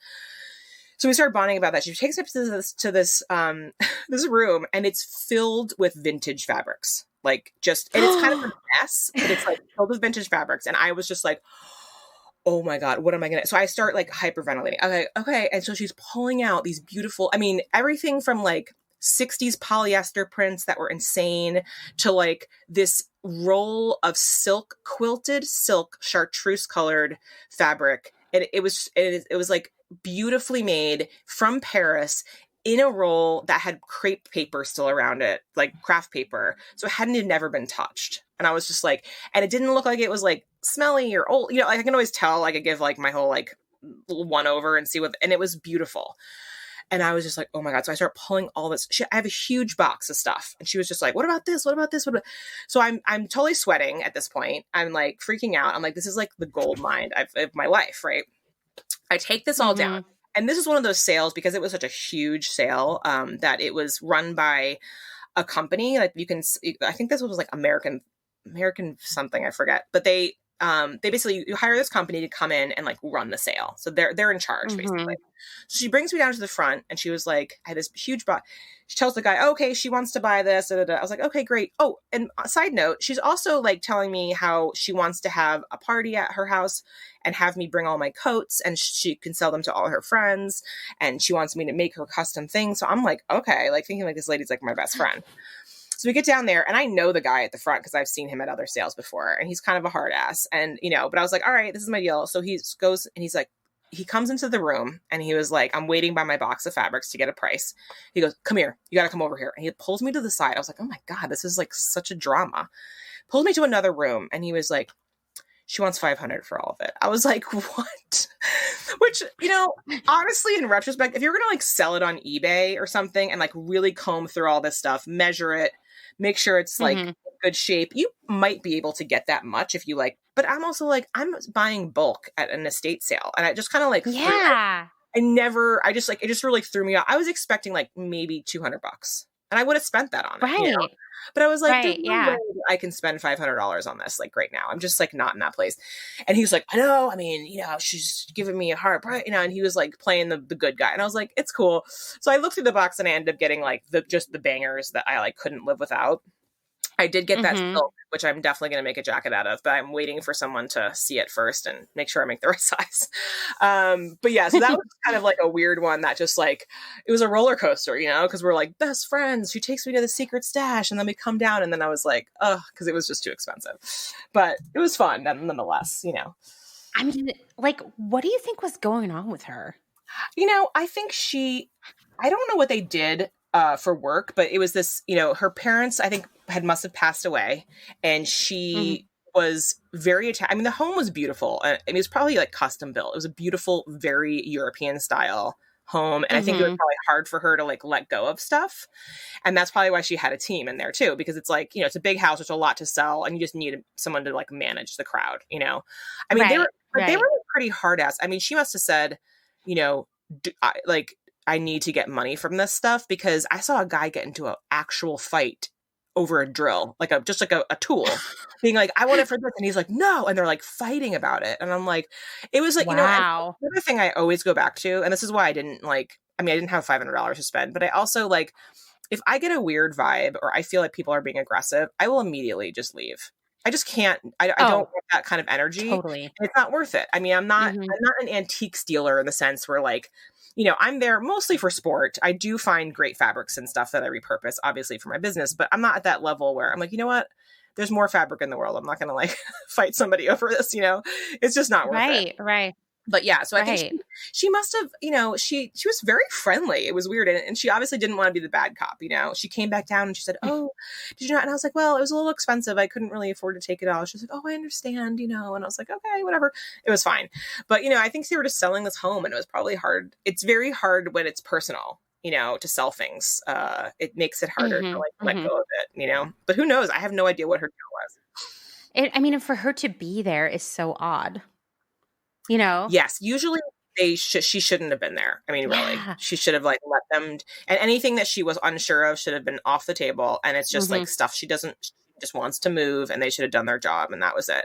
Yeah. But she was there floating around. So that was because I noticed that the reason why I first noticed her is because she had a little bit of an odd energy. And I, you can tell people that are just there shopping and looking at stuff, but she kept kind of I don't want to say lurking. It wasn't creepy, but it was just she was kind of around, and I was like, what's this lady's deal? But yeah, that was kind of a thrilling one just because it was so out of my norm, I just keep thinking back to how weird it would be to be there with the person. Well, for one, it would be weird to be the person who's there watching all their stuff get bought and people sort of putting a value on your belongings that you've collected your whole life, that's pretty weird. This summer, it was my first sale out since COVID. And, because I do have the antibodies, and I was also masked. And I was like, what, they're doing this very where you only have a certain people that come in at a time. So I was like, this is fine. I get it. And that one was another killer. I had some great photos from that one, but it was, a guy, it was his sister's house. So he was, and I could tell it was still very personal to him, and it does make it a little bit harder. It also makes it harder as somebody who's buying stuff because, you're trying to get a little bit of a deal and you don't want to and this person's like, well, this is quality stuff. And you're like, okay, so it's a little bit harder to negotiate with somebody who's, who's tied to it personally. But that one was cool because it was a family that, made wallpaper, custom wallpaper. That is. Yeah, they had, I'm sorry, let me rephrase. They were in the fashion industry. They made fabric, but they were tied into some other wallpaper makers. So they had all this custom wallpaper made, which was amazing. And that's what kind of drew me to that whole sale. It was just the walls. I'm a real freak for wallpaper because I was just love how people committed so hard to such bold designs where I'm like, wow, you're committing to put this on in your kitchen for, at least 5 to 10 years or whatever. So they had made wallpaper and they were really into textiles, which was, obviously exactly what the sale I want to go to. And I got, this metallic, I think it was either jaguars or some kind of animal. Tigers or something. And they were it was a metallic, which flocked is that velvet, and so that was a custom made wallpaper. So I got a roll of that, which is not huge, but I think I might make a headboard out of it or something at some point. And I got a ton of really great bedding from them. They had Mary Mecco and just Vera, just fun, Vera butterfly stuff and just some cool things like that. But that was another example of somebody who was close to it, but their home was a time capsule. And that's another thing that I love about estate sales. I've always been somebody who's sort of obsessed with things that feel like they're stuck in time. Not really sure where that comes from, but I've always had that ever since I was little. I just love to go to places that feel like I loved the Natural History Museum when I was a kid because I always felt stuck in time, so that's one thing that really draws me to these sales as well, is that feeling of untouched, this house that was untouched. And that was one of those that the killer wallpapers, shag carpeting, all the things I love, and in pristine condition. And they had a little bit of money, so they had custom things made too, that matched the wallpaper. It was just I love so that. Yeah. I went to this auction I don't know, it might've been a month ago. What was it was an online auction, but then you had to go to the actual place where the stuff was to pick it up. And it was incredible because it was the gift shop that was next to Roadside America. I don't know if you've ever been there, but no, it's, oh my God, you would love it. It's was built in the mid-century and it's just an entire miniature city. Oh, I've heard about this place. Yeah, my friend and I okay. I know what you're talking about. Yeah. It's closed right now because of COVID, which is a bummer. Because I was like, we're here. We could go there. I bet no one would be in there. It'd be safe. But anyway, so this gift shop that has been around since Roadside America opened. So it's totally mid-century time warp. it had the little counter, you know, where you could get like a soda and a hamburger, and like just they had so much dead stock from like 50, 60 years ago, like souvenirs, and they weren't part of the auction, but I heard they're having another one. So I'm constantly keeping my eye out. But Ooh. anyway, the bulk of the auction was actually for the house behind it that the owners had moved out of like about 10 years ago. But it was crazy. Like the guy who was working the like furniture pickup thing, he was like, yeah, it's sort of like the Winchester Mystery House in here because none of the hallways and stairs and anything made sense. Like it was sort of like they just kept adding on to this house. And it was just like, it was that Liberace excess aesthetic of like the 60s and 70s. Yeah. We're like, okay, well, the wallpaper matches the chair, which matches the curtains, you know, maybe the bedding or the couch. Like it's the same print everywhere. And then the carpet's going to be really thick and like crazy colors. And every single room was like that. It was bonkers. It was, it smelled like mildew, but it was great. Yeah, of course. I just love that sense, that like hard commit, you know, which I feel like has, you know, I think it kind of has come back in maybe certain fashion trends and things, but like in the home design, like that like really hard commit to like a pattern where you're like, I love this crazy floral. I'm going to get it in my, for my shades, for my bedding, for my desk chair, for my blah, blah, blah, you know? And then I feel like it changed so much in like this, you know, 80s and 90s, everything went beige and like neutral tones. That's what I grew up in. Yeah, me too. My mom we had like a beige couch, and my mom like wanted it to be like classy looking. And yeah, you know, and of course I'm always like, I want the tacky Christmas tree. I want the like, I know, I want all the things. And you know, I think like growing up with that, maybe that's why I sort of have like a nostalgia for like, you know, I am 70s is really my bread and butter of like that look. But like, yeah, that like bold prints and like really going for it. I feel like we've lost that a little bit over time. Bring it back. Bring back the suffocating print. You know what I mean? Like, I think actually that's a really strong and like sort of forward aesthetic right now, because we've been in this gross like millennial minimalism thing for way too long. Yeah. Like, oh, great, another picture of your apartment with 3 things in it. Great. Right. You know, like so tired of it. I think we are kind of going forward towards that a little bit with the wall. Like, I mean, I would really love to see like the wallpaper come back like that, because that really like, it's one of those things that just like will transform a space immediately, you know, like that bold print. I think it's sort of happening in some ways, but I mean, even myself though, like if I think about, you know, I rent, so I'm not committing as hard on that, but you know, but I think about that and I'm like, everyone's like, it's a big tag word is like, is this livable? You know, can you live with this? Like in interiors, people think about that. And I guess people who had I think it's 2 things. It's people who had money would go hard because they could change it and it wouldn't matter to them. The flip side of that, people that went hard and then were like, well, I'm not going to redo the wallpaper. We have it now. We spent a lot of money on it and it's going to, this is how it is. You know what I mean? So I think I've seen both of that, where there's like families that you could tell like, okay, they just like went hard, decorated, and then it was like that. Yeah.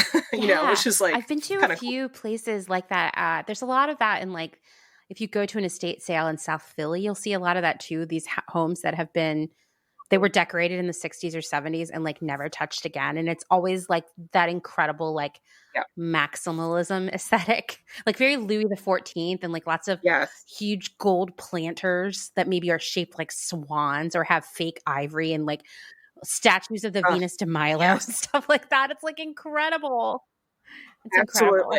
The kind of like older Italian families in South Philly. I've bunch of sales in that area that had that like young, like kind of like strong, like almost like European influence that came in. Yeah, a lot of cool stuff in like the South Philly area. I think there's still a ton there.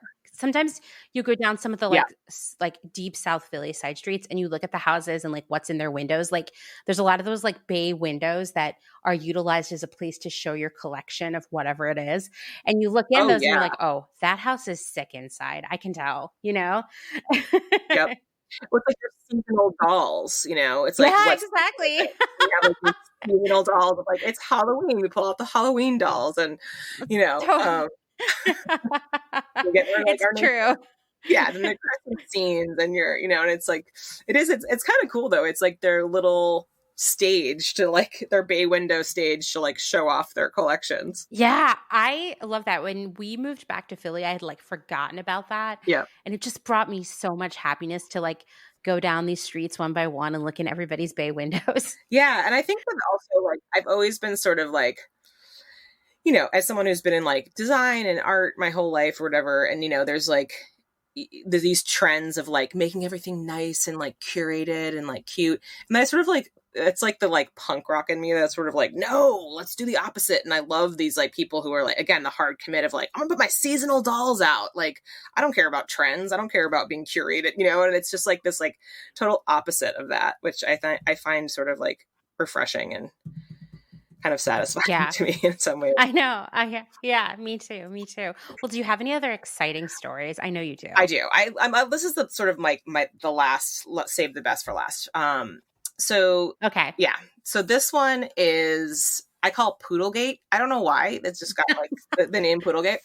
So basically it started, which how it usually starts. I wake up and I was like, let me see if there's anything popping today, you know, sale wise. And I'm looking through my stuff and I start seeing all these pictures and I'm like, oh my God, this place looks totally sick. And I'm usually, when I look for estate sales, I'm looking for stuff that I actually want to buy. Like, again, fabrics, bedding, things like that I'm making for coats or whatever.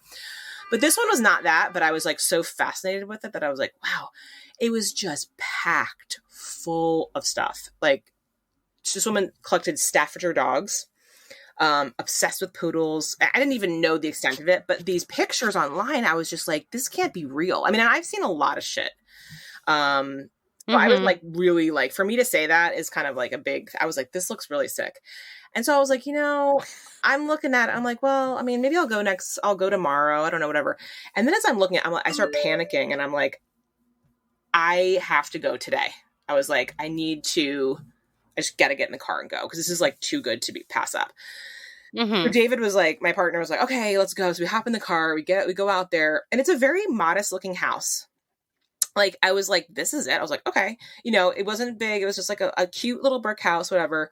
I get to the door and there was a huge sign on the door that says like, enter at your own risk. Like, I was like, oh shit, like this is on. Yeah, it's already up to a good start. Yeah, I was like, wow. I was like, okay. I was like, you know, and again, I have like fanny pack. I come prepared. Like, I have like, you know, I'm all ready. So I walk in and I just like immediately lose my shit. When I walk in, there's this huge like standing doll that's probably not doll, but like a, you know, maybe 3 feet off the ground. It's just a giant clown. I was like, okay. So the front room was filled with clowns, weird dolls. I mean, just like a ton of dolls all over. And they had pulled, I don't know where all this shit came from, honestly, because again, small house, there wasn't a ton of storage. I mean, maybe it was in the basement. They did have a big basement, but they pulled everything out so you could see it. So it was like clowns, you know, tons of dolls. I mean, all over every surface. I was like, okay. So then I was like, I'm not into clowns. I'm going to go to the next room. I go in the kitchen, tons of like, you know, nothing like super fancy, but just like tons of 70s, 60s glassware, you know, all the kitchen appliance, like everything's out.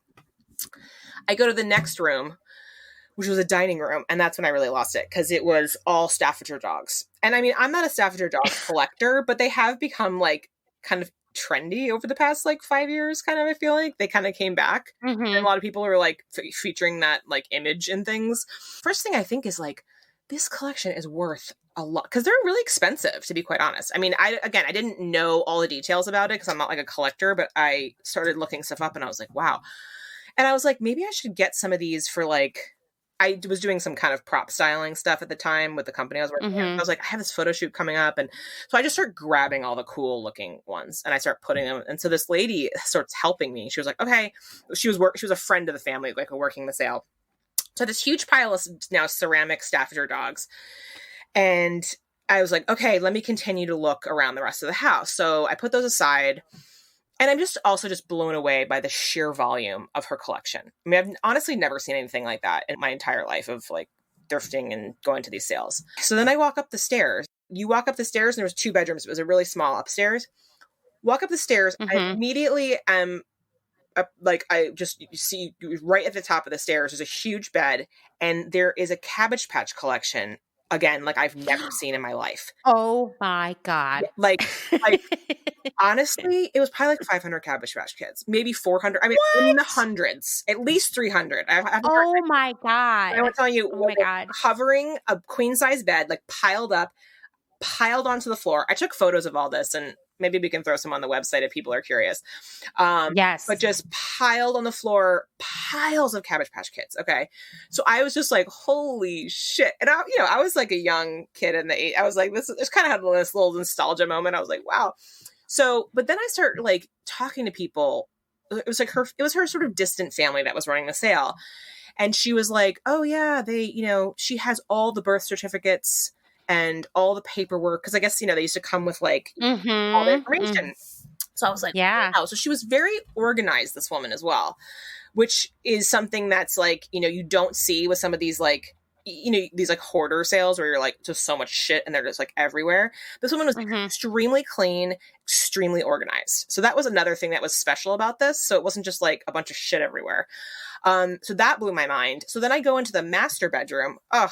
Her bed furniture, like her, like bedroom furniture and setup was a crushed mustard velvet. Wow. With like the bed, the walls. She had this insane like headboard and matching 2 lamps on the side, the very classic like 60s sort of look. So she had an entire collection of Christmas Village people. The ones that are animatronic that like are, I don't know, 3 feet tall. So yeah. And then, and I didn't really see much about like clothes and stuff like that. There wasn't really that much left there. But I did get like an old like red suitcase that was just kind of pretty. Honestly, I needed to put all the shit I was buying in something. So I bought this red suitcase. Anyway, so, and then that's when I found a pile of, photo albums in there. And so I just sat on the bed and started looking at them. And that's when I just was like totally fell in love with this woman. Her name is Joyce. And she worked for the New York Veterans Association for years. And she loved poodles. She was a poodle owner. So she had poodles her entire life. And she had photos of her and her poodles. And then which was super sweet. So she obviously loved poodles, collected tons of poodle stuff, as well as the Staffordshire dogs. So lots of poodle ceramics. I actually got one of those, again, like maybe 2.5 feet off the ground, like ceramic poodles that like sit in your front door kind of thing. So she's a real collector of that, but she also made handmade dolls. She's very into dolls. She had her seasonal dolls. I figured. Yeah, of course. I mean, obviously. And she photographed them all. So there was a whole photo album, of course, in these super 70s, like early 70s fabric covered photo albums that like I just was obsessed with anyway. So she had all of her seasonal dolls that she had made that she photographed and then documented all the dates on so that you could like flip through.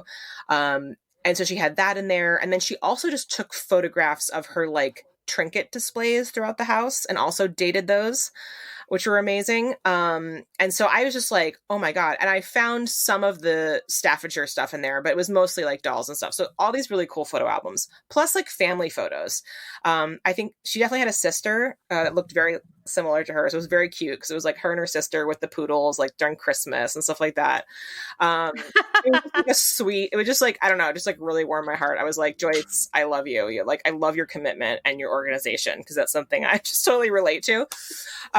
Anyway, so I was like, oh, I gotta, and I was like, I have to have these photo albums. So I took the photo albums down, put it in my pile of stuff. Then I went to the basement to look, and she also collected cuckoo clocks. So there was a whole Of course she did. Yeah, of course. Wow.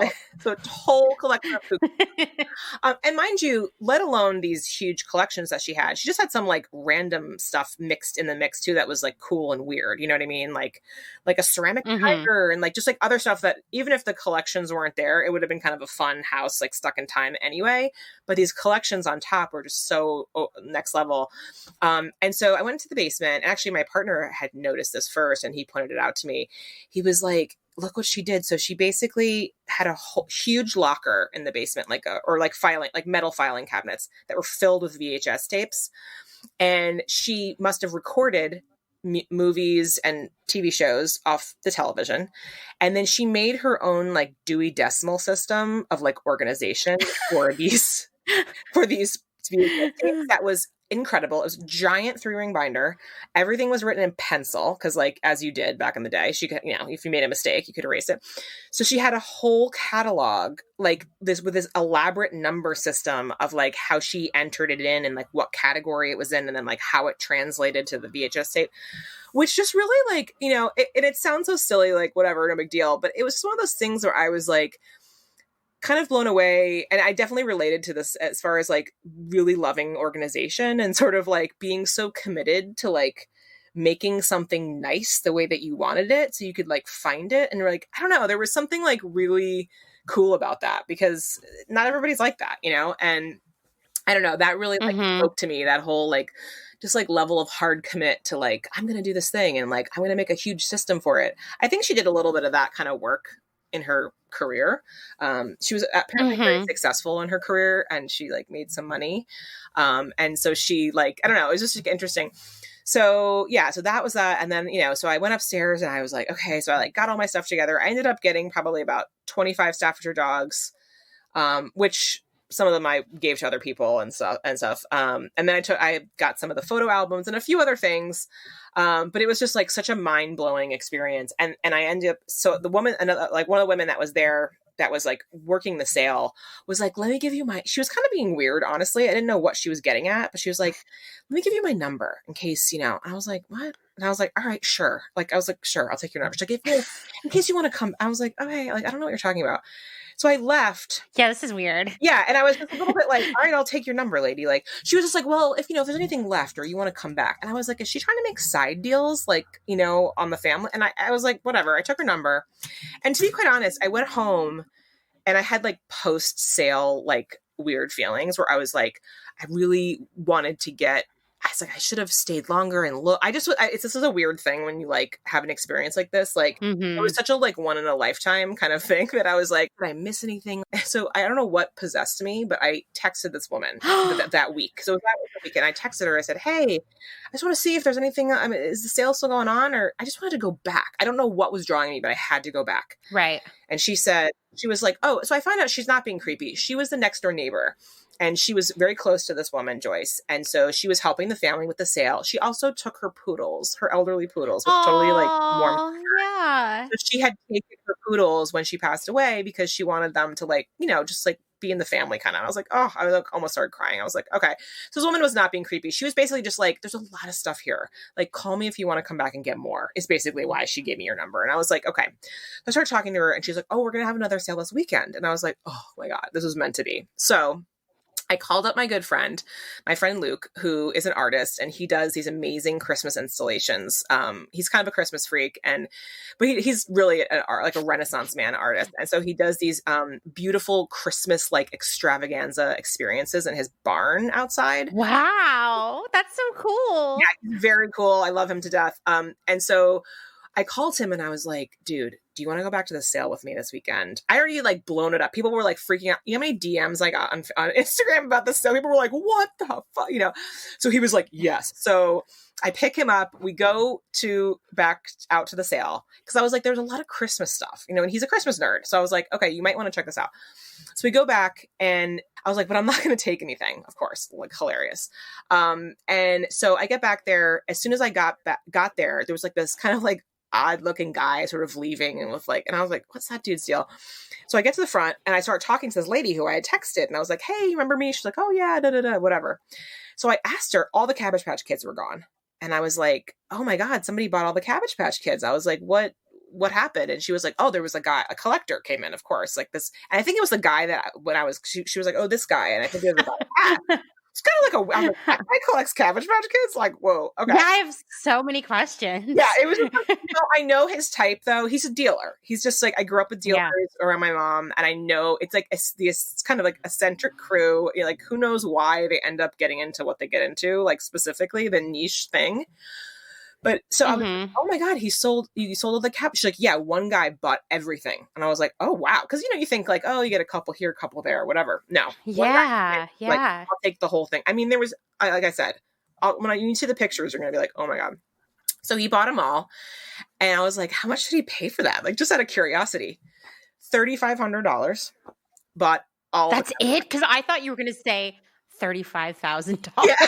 Well, I mean, to me, I was like 35, like almost $4,000 on a bunch of Cabbage Patch Kids. And I think what I think that happened in that collection, I mean, I'm sure they got a deal. Also, I mean, to be real, all their prices were underpriced because when you have that kind of volume, you have to get rid of it. So like all the Staffordshire dogs I got, I was looking up, they're like, some of them are like worth $300 for a pair. You know what I mean? I was just Googling them while you were talking about it. And like, I mean, of course, this is what people have them listed at. Who knows what they're going to sell for? But some of them were like $600, $700, $800. I think I saw like One Kings Lane was selling them for $1,200. Yes, I mean, there's a whole range because they, I looked this up when I don't usually buy for the money to resell. Like that's not how I approach these kind of things. But I was curious because I was like, how much are these worth? And so, because there was a dealer right behind me on the Staffordshire dogs when I was there the first time. And I, not to toot my own horn, but I was like picking all the cute ones, I was like, I have good taste. I'm like, this one. Of course. And,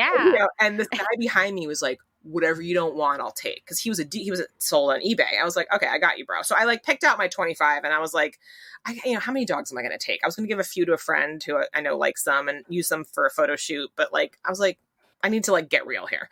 So I gave him a bunch and he just took everything. I mean, everything. Cause he was just, some of them were duds, but he could sell. I mean, there's definitely some really beautiful stuff. And when I was looking, I got one pair of black ones, like two black dogs that were really pretty. And they were hand painted like with gold details. And the eyes were like these old, like glass beads. So some of the ones that are older like that really can go for a lot of money. And then there's like ones that are like new and cheaper. It's all about like the mold and how they were made. It gets very deep into like the world of Staffordshire dogs, but going back to like everything they kind of sold was, I think, very well priced because they had so much stuff to move, But the guy with the Cabbage Patch, he bought them all. And I think what happened was a lot of them were just like whatever, regular, not worth that much. But there was a few bangers in there that he could probably get a lot of money for. And that's why he was just like, I'll take it all. Because even for a collector, I mean, a lot of these people, I mean, everyone doesn't have $3,000 to throw. I mean, it sounds like not that much, but that's like, a chunk of change for someone to throw down. So he obviously had to have a few bangers in there that he could get some good money for and make it worth it, Like the editions with all their paperwork in pristine condition and all that stuff. So the second time around, I went in. The Cabbage Patch were all gone. Most of the Staffordshire dogs were gone, but there was a lot of furniture and a lot of stuff left. And so I brought Luke upstairs. And I was like, here, and he's like, oh my God, I have to buy these dolls. Because he does, I said, like these big Christmas, like beautiful, tasteful, but like sometimes weird artful, like installations of Christmas stuff.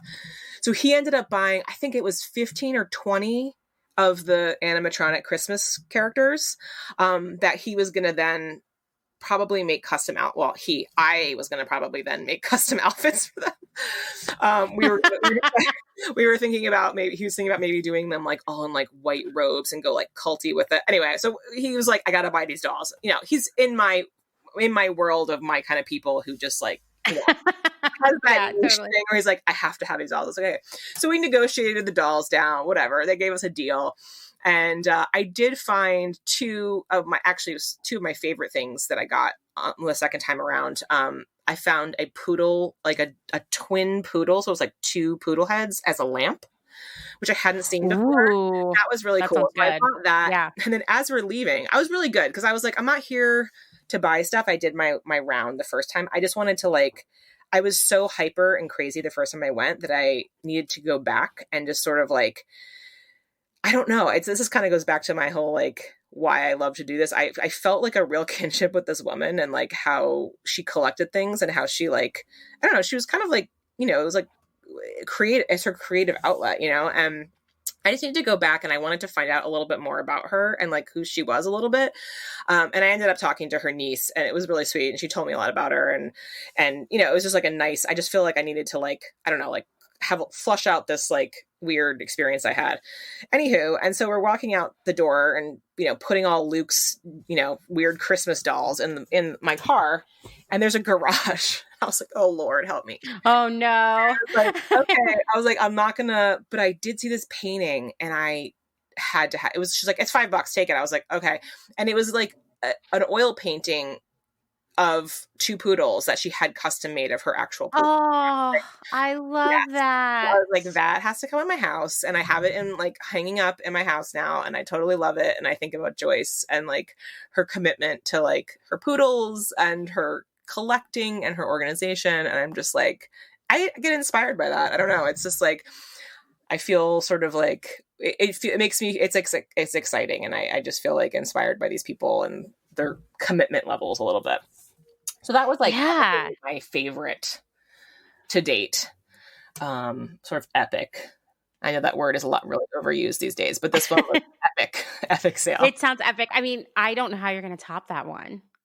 I just can't even imagine. It's funny that happens to me, and then I get depressed, and I'm like, okay, I'm never gonna find the, But then I realize, you know what? They're all different, and there's different things. For example, not as like that one was weirdly emotional for me, and I can't really describe it. I can't really say why, but I felt very like a lot of crazy energy when I was there, and I was just like, oh my God. And I just was like so blown away by just like the level of like the stuff that she had. And like, there was something that was drawing me to that.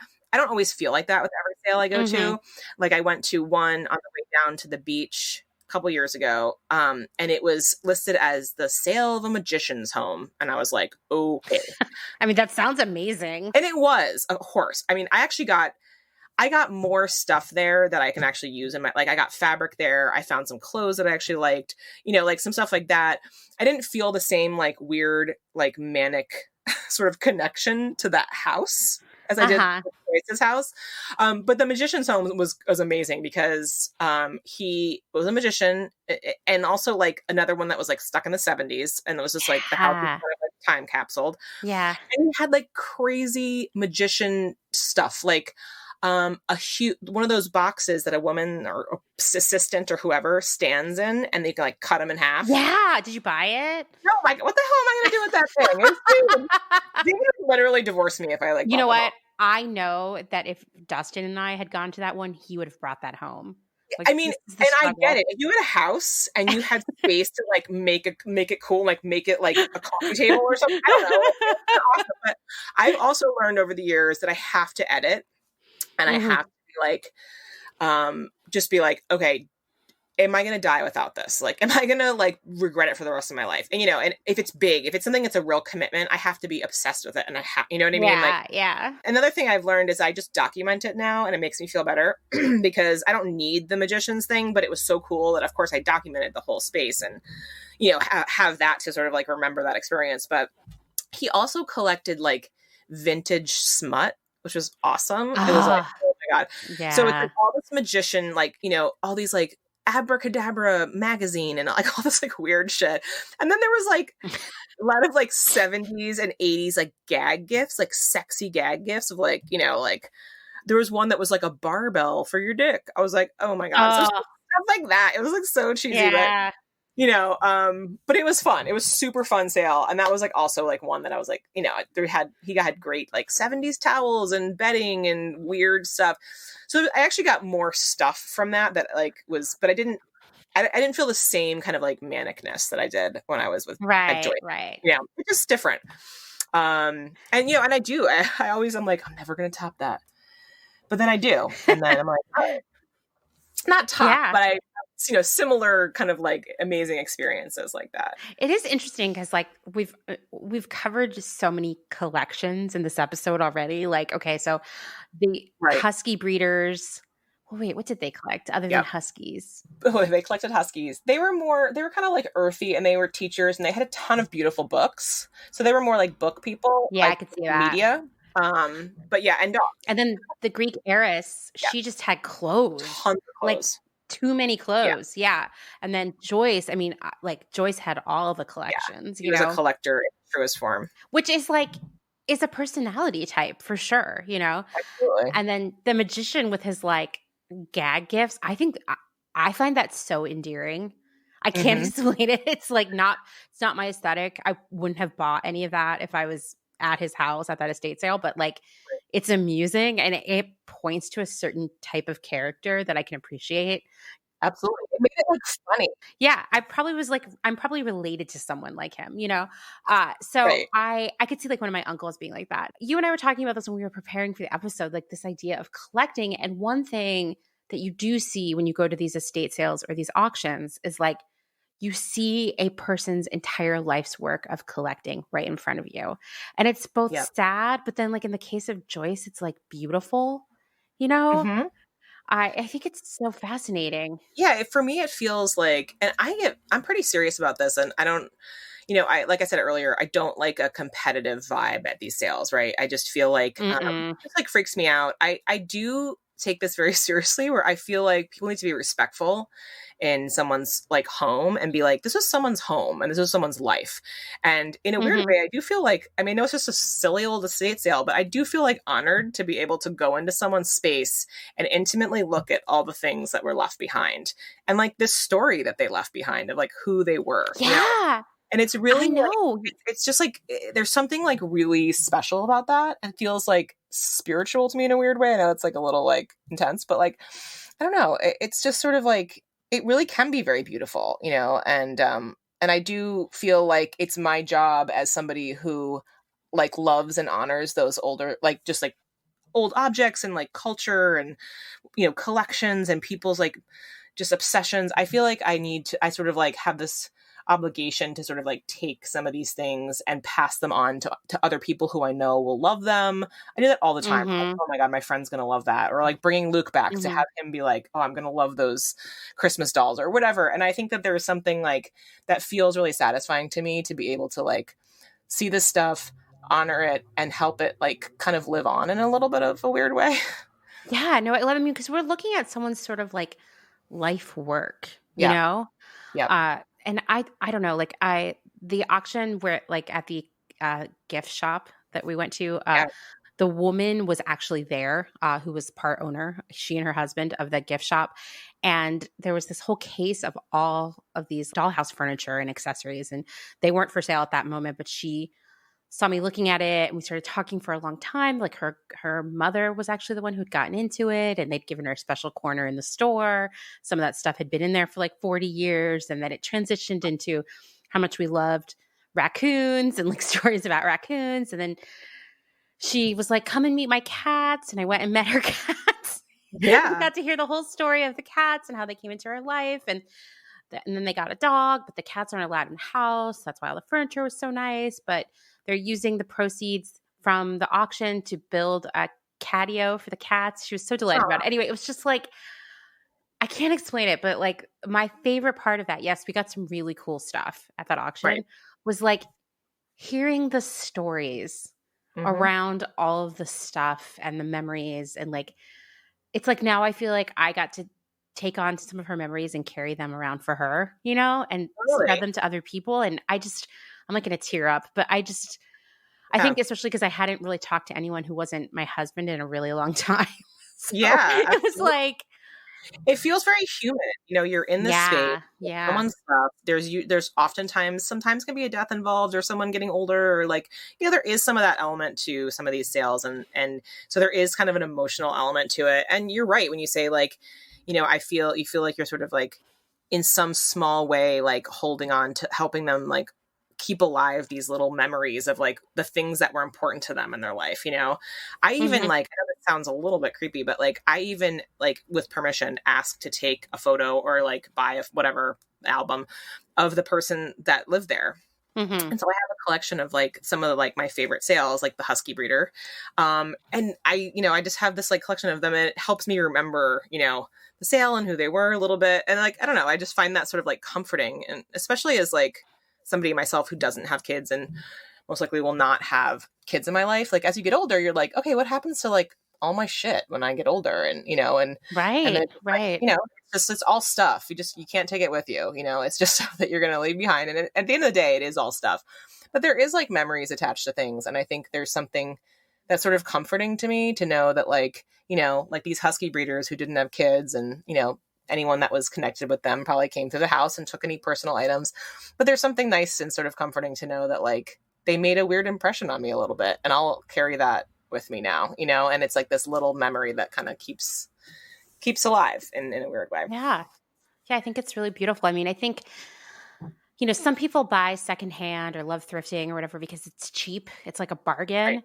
And there is, I mean, like, don't get me wrong, love that part of it too. But for Sure. me, my favorite part is the human aspect of it, of like seeing what people valued, Yep. see what people held on to for a long time. Like, one of the things I love to buy when I'm thrifting is old cookbooks from like the 60s and 70s, like especially like either something that has really gross, crazy photography, or like the ones that would be made by like the PTA or like the Women's Auxiliary of the VFW, and reading all the recipes that like different women contributed that they made at home all the time. That, like, that was their thing that everyone knew them for. Like, oh, Doris is coming, she'll make the Jello cake, Right.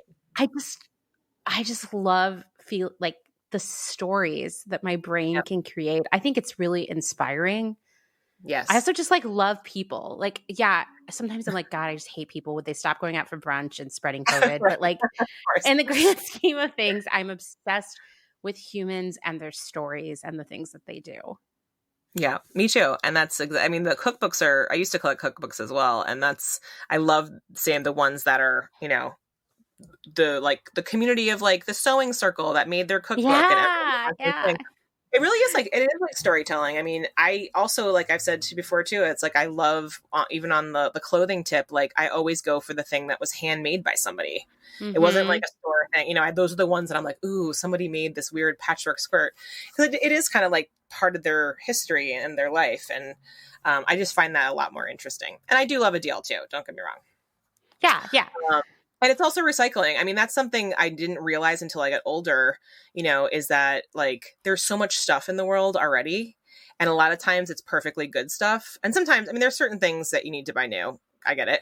Yeah. But there's so much stuff out there that's already exists. And like, we have that thing where as soon as someone buys it and then it completely loses its value, like a book, right? Or, like clothes. Clothes, everything. You buy it at full price. And then, if someone tried to sell me a waffle maker at, $45 or whatever they bought it for, I'd be like, get the hell out of here. But I'm like, $5. All right. So it just immediately loses its value because there's just so much stuff in the world. But I always buy, I mean, I just find it to be, thrifty because you're saving money, but also just in the sense of like so much stuff out there already. I don't need to go buy that thing new. There's plenty of them that are totally good, Totally. Our policy in our house is that when it comes to like home goods, especially, because like, God, people buy a lot of that stuff constantly, right? We don't buy new home goods on any level unless it's one of those things. Like a space heater is kind of dodgy to buy secondhand from what I hear, right? But like in general, we are like, anything we need for the kitchen, we try to find it secondhand before we actually buy it new. And it always ends up being better anyway. And same thing with furniture. And, it means our house isn't like some like slick minimalist, like West Elm daydream kind of situation. But that's also like not who we are. I mean, you and we're both a fan of the velvet couch. So you get it. Well, that's like the ultimate finding the really beautiful velvet couch, like the printed ones. That's like my ultimate. Find that. I have a floral velvet couch that my grandma found for me at the thrift store in York for $25. I've seen it. It was almost yes, no one had, I swear to God, no one had ever actually sat on it before us. I mean, I don't know if your grandparents were like this, but my grandmother had a living room at her house. Well, she had like two, right? She lived in that really classic, like mid-century ranch style sort of house. And so there was like a family room, which also had amazing furniture, but that was where we like watched TV and played and stuff. And then she had this like formal like living room. I don't know. I would every once in a while sit in there with her and we would just like be fancy or something, but it was all like the most insane furniture with like shag green carpeting, like all of the, it was so incredible. And it was like the lamp still had the plastic wrap on the shades, like that kind of thing. And it was like guests. It wasn't like the hangout. And that was such a like an old school way of doing it. Yeah. Yeah, totally. And so that's definitely where our couch came from. Some sort of house like that where that was in the fancy living room. Now I take a nap on it, but whatever. I'm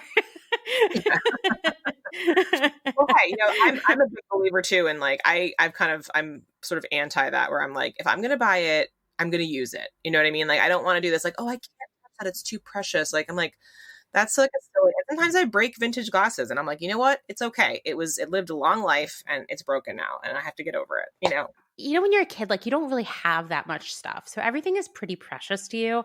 And so my grandma would always give me like stationery and calendars she got in the mail, or like, they would send like address labels and, just stuff she would get in the mail for free as like some sort of marketing. And I would always hold on to all of those things. Like I hoarded them. And then one day in junior high, my mom threw it all out. And she was like, well, if you wanted it, you should have used it. And, well, right. I'm in therapy because my mom is like that, but also she was right. Like it made a really good point to me that like, if you love it, you should use it. Yeah. I agree. So that's, Yeah, for sure.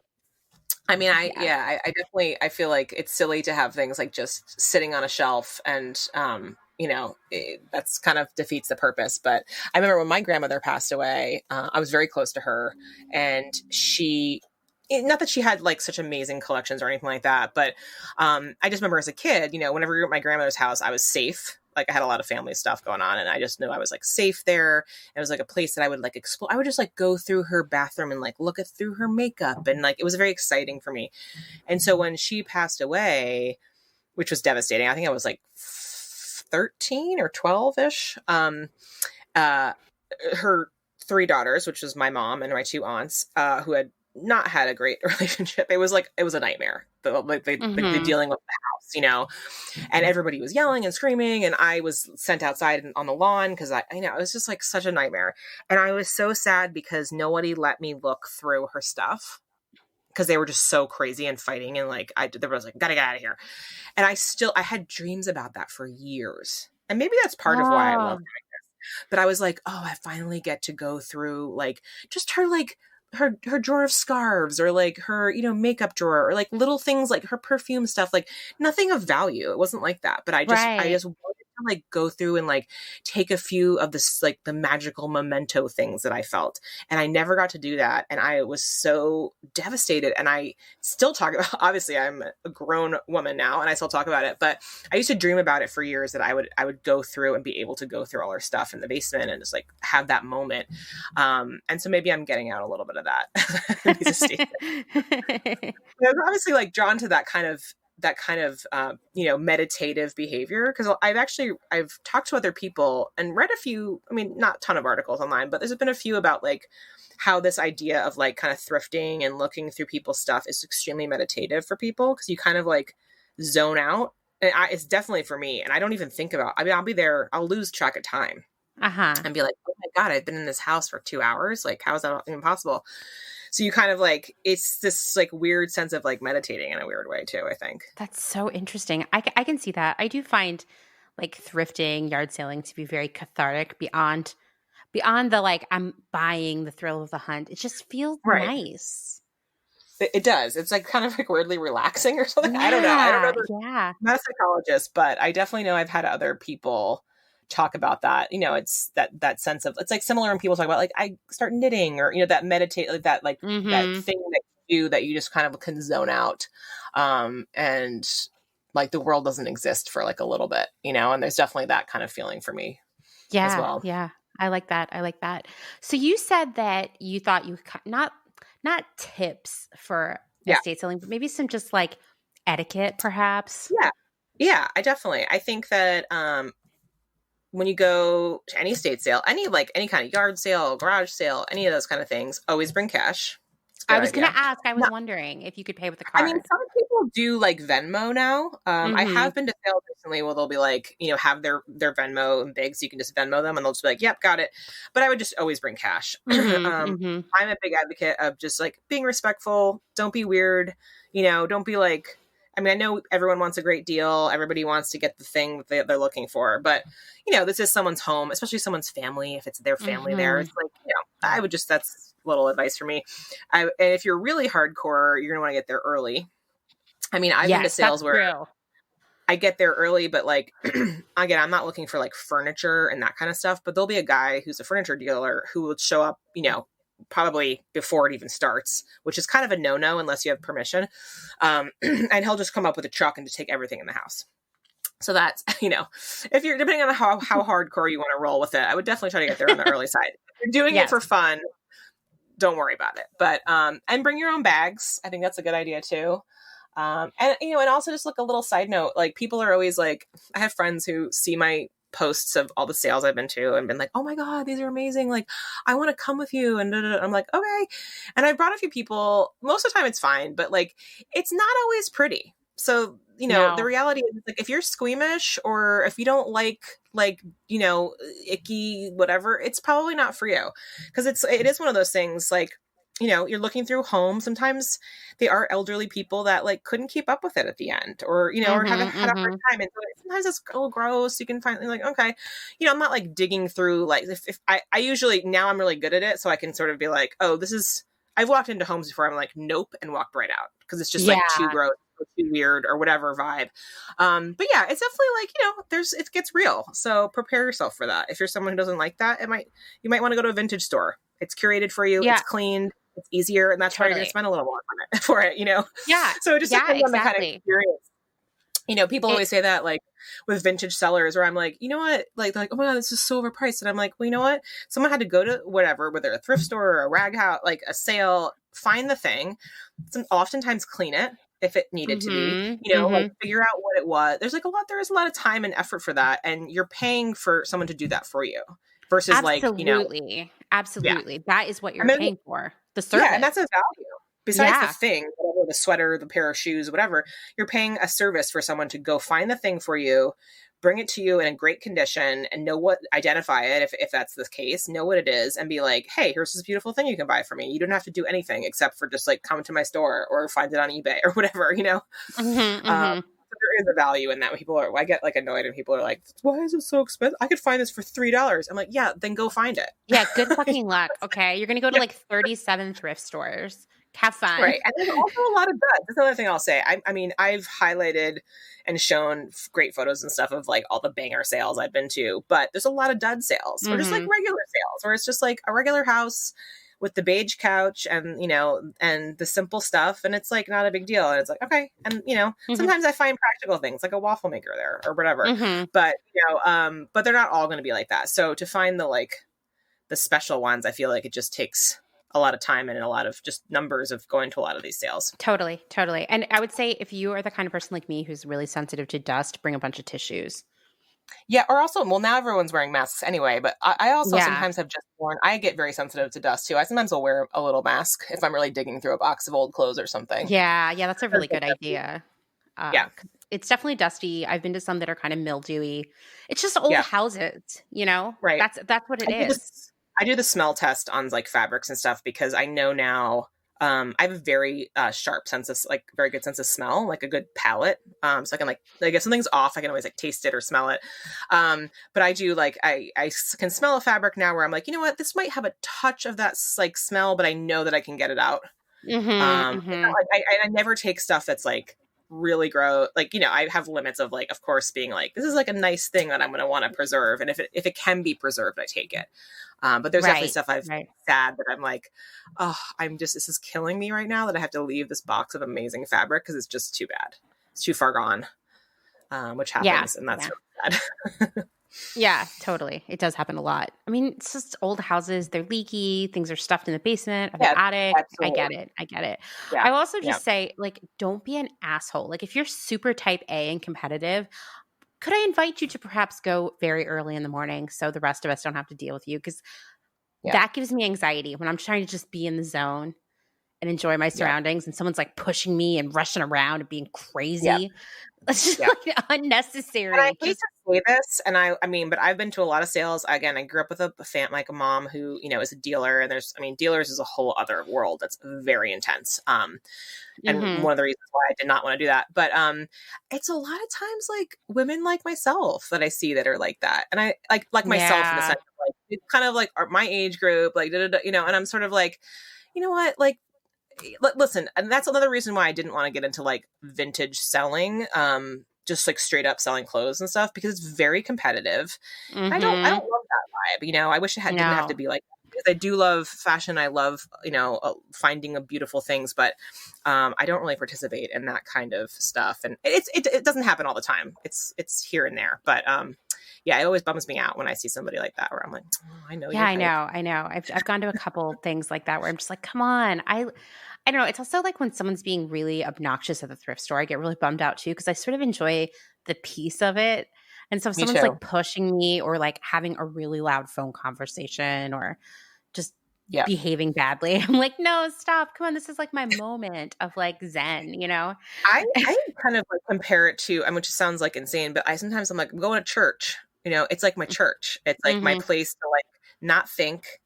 Or like, I don't know if it's the right kind of comparison, but I just like go in and I sort of like zone out and like, I don't think about all the things that are going on in my life. And I just like, I don't know. It's just like, I guess more meditative, but I'm always like, church sales.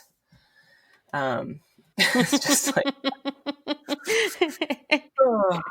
everyone's like at the end of this is going to be like, Jenny is so weird. And we're, and you two are both hoarders. I can tell. Yeah. We're both weird hoarders that found each other and we don't want to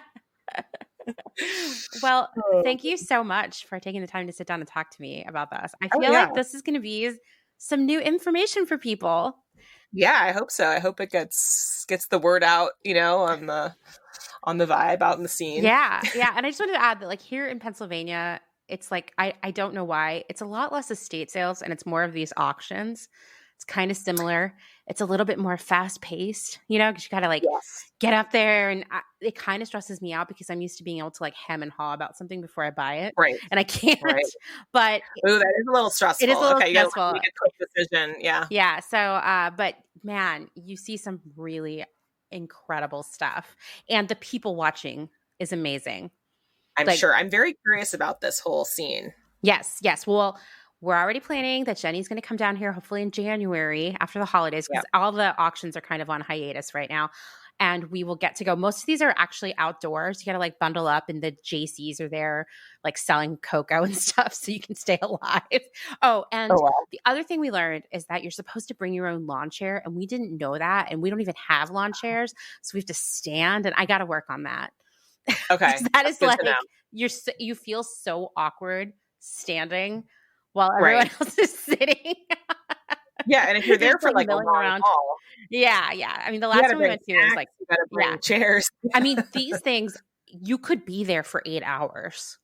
Like you could. Like the last one we went to was like, they kind of give you a loose itinerary for the day. And this one was so huge that the auction was happening in 3 different spots on this property.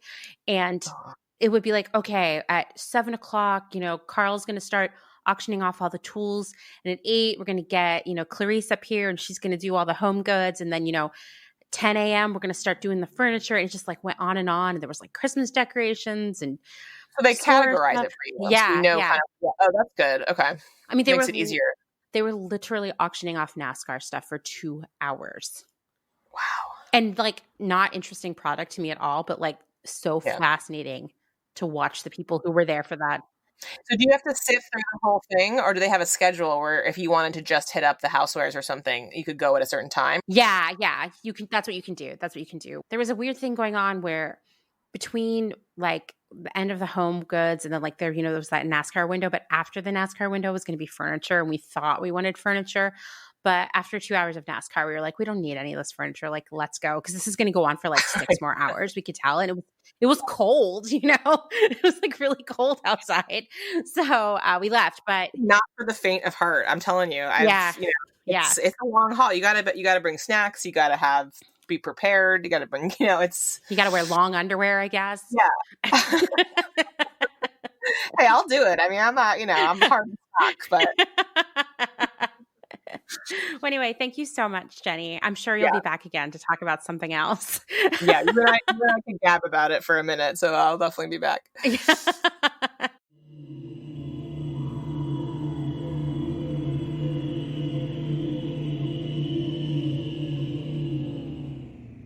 Thanks again to Jenny for sharing all of her amazing estate sale stories with us. She sent me a ton of incredible photos from all the sales she talked about, and you can see them over on the website at clotheshorsepodcast.com. Just click on today's episode. And don't forget that you can see some of Jenny's work in action on Instagram at Late to the Party People or on the interwebs at shoplatetotheparty.com.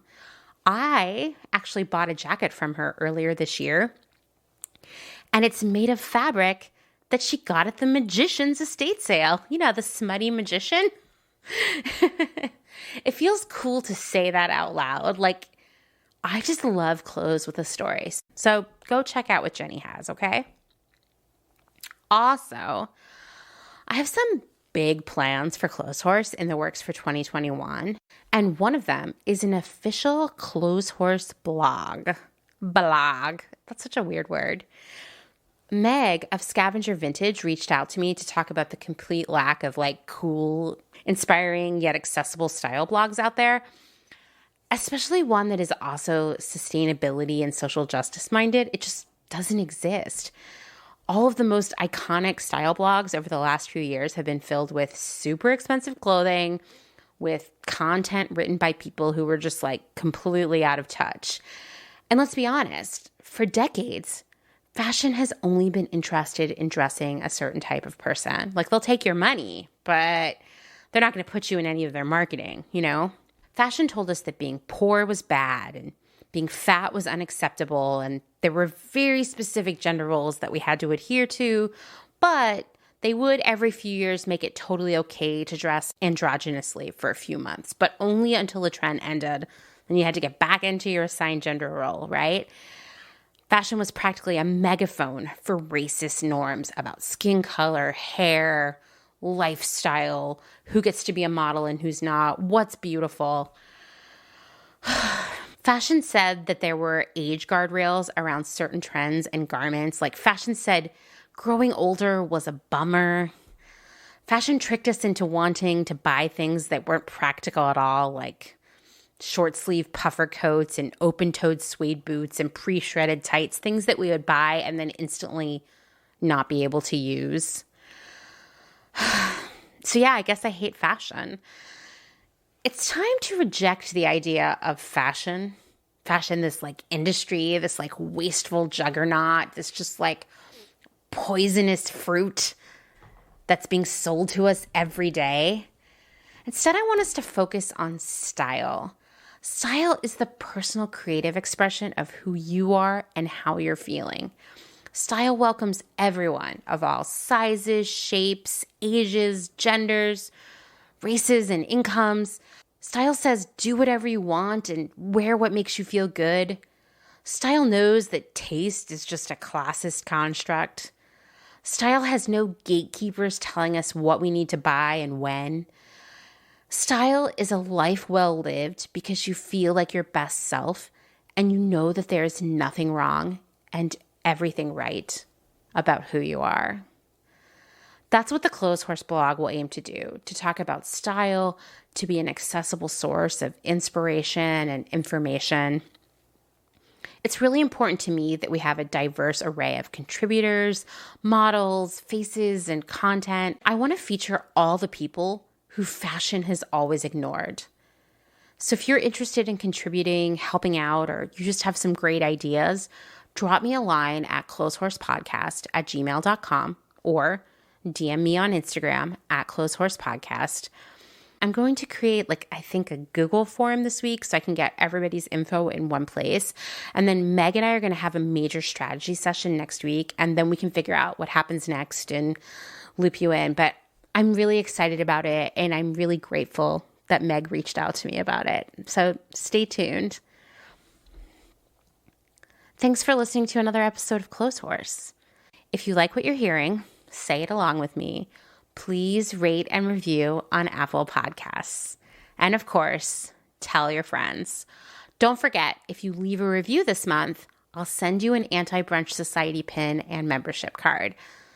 So why not do it right now?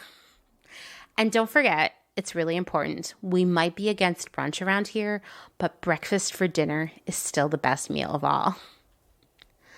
Thank you to all of you who have shared our content, recommended us on Instagram. I love hearing from all of you and seeing your shares and hearing your comments and feedback. You're all the best. You guys are what keep me going, you know? Also, as always, if you have questions about a source of information for this episode or something I've said on the gram, hit me up. I have a huge bookmarks folder and I would love to share it with you. I got all the links, okay? Not to brag or anything. And don't forget, if you have a question, an episode idea, a story to share, don't hesitate to reach out. You can call the hotline at 717-925-7417. There's the old-fashioned way. That's email, clotheshorsepodcast@gmail.com, or DM me on Instagram at clotheshorsepodcast. But I will warn you, if you send me a long message or a complicated question that I think will be good for the show, I'm totally going to ask you to call the hotline. Just sounds better coming from you, you know? If you want to meet other Clotheshorse listeners, please join the Clotheshorsing Around Facebook group. I'll share the link in the show notes. We've got all kinds of conversation going on over there. And don't forget to check out The Department. I co-host it with my friend Kim. You already know that. We talk about trends, tastes, all kinds of weird stuff. Our most recent episode is about that just tired trope of millennials killing things. We talk about restaurants, Applebee's, Sriracha, The Limited, Light and Lively, napkins, and so much more. Thanks, as always, to Justin Travis White for our music and audio support. Bye.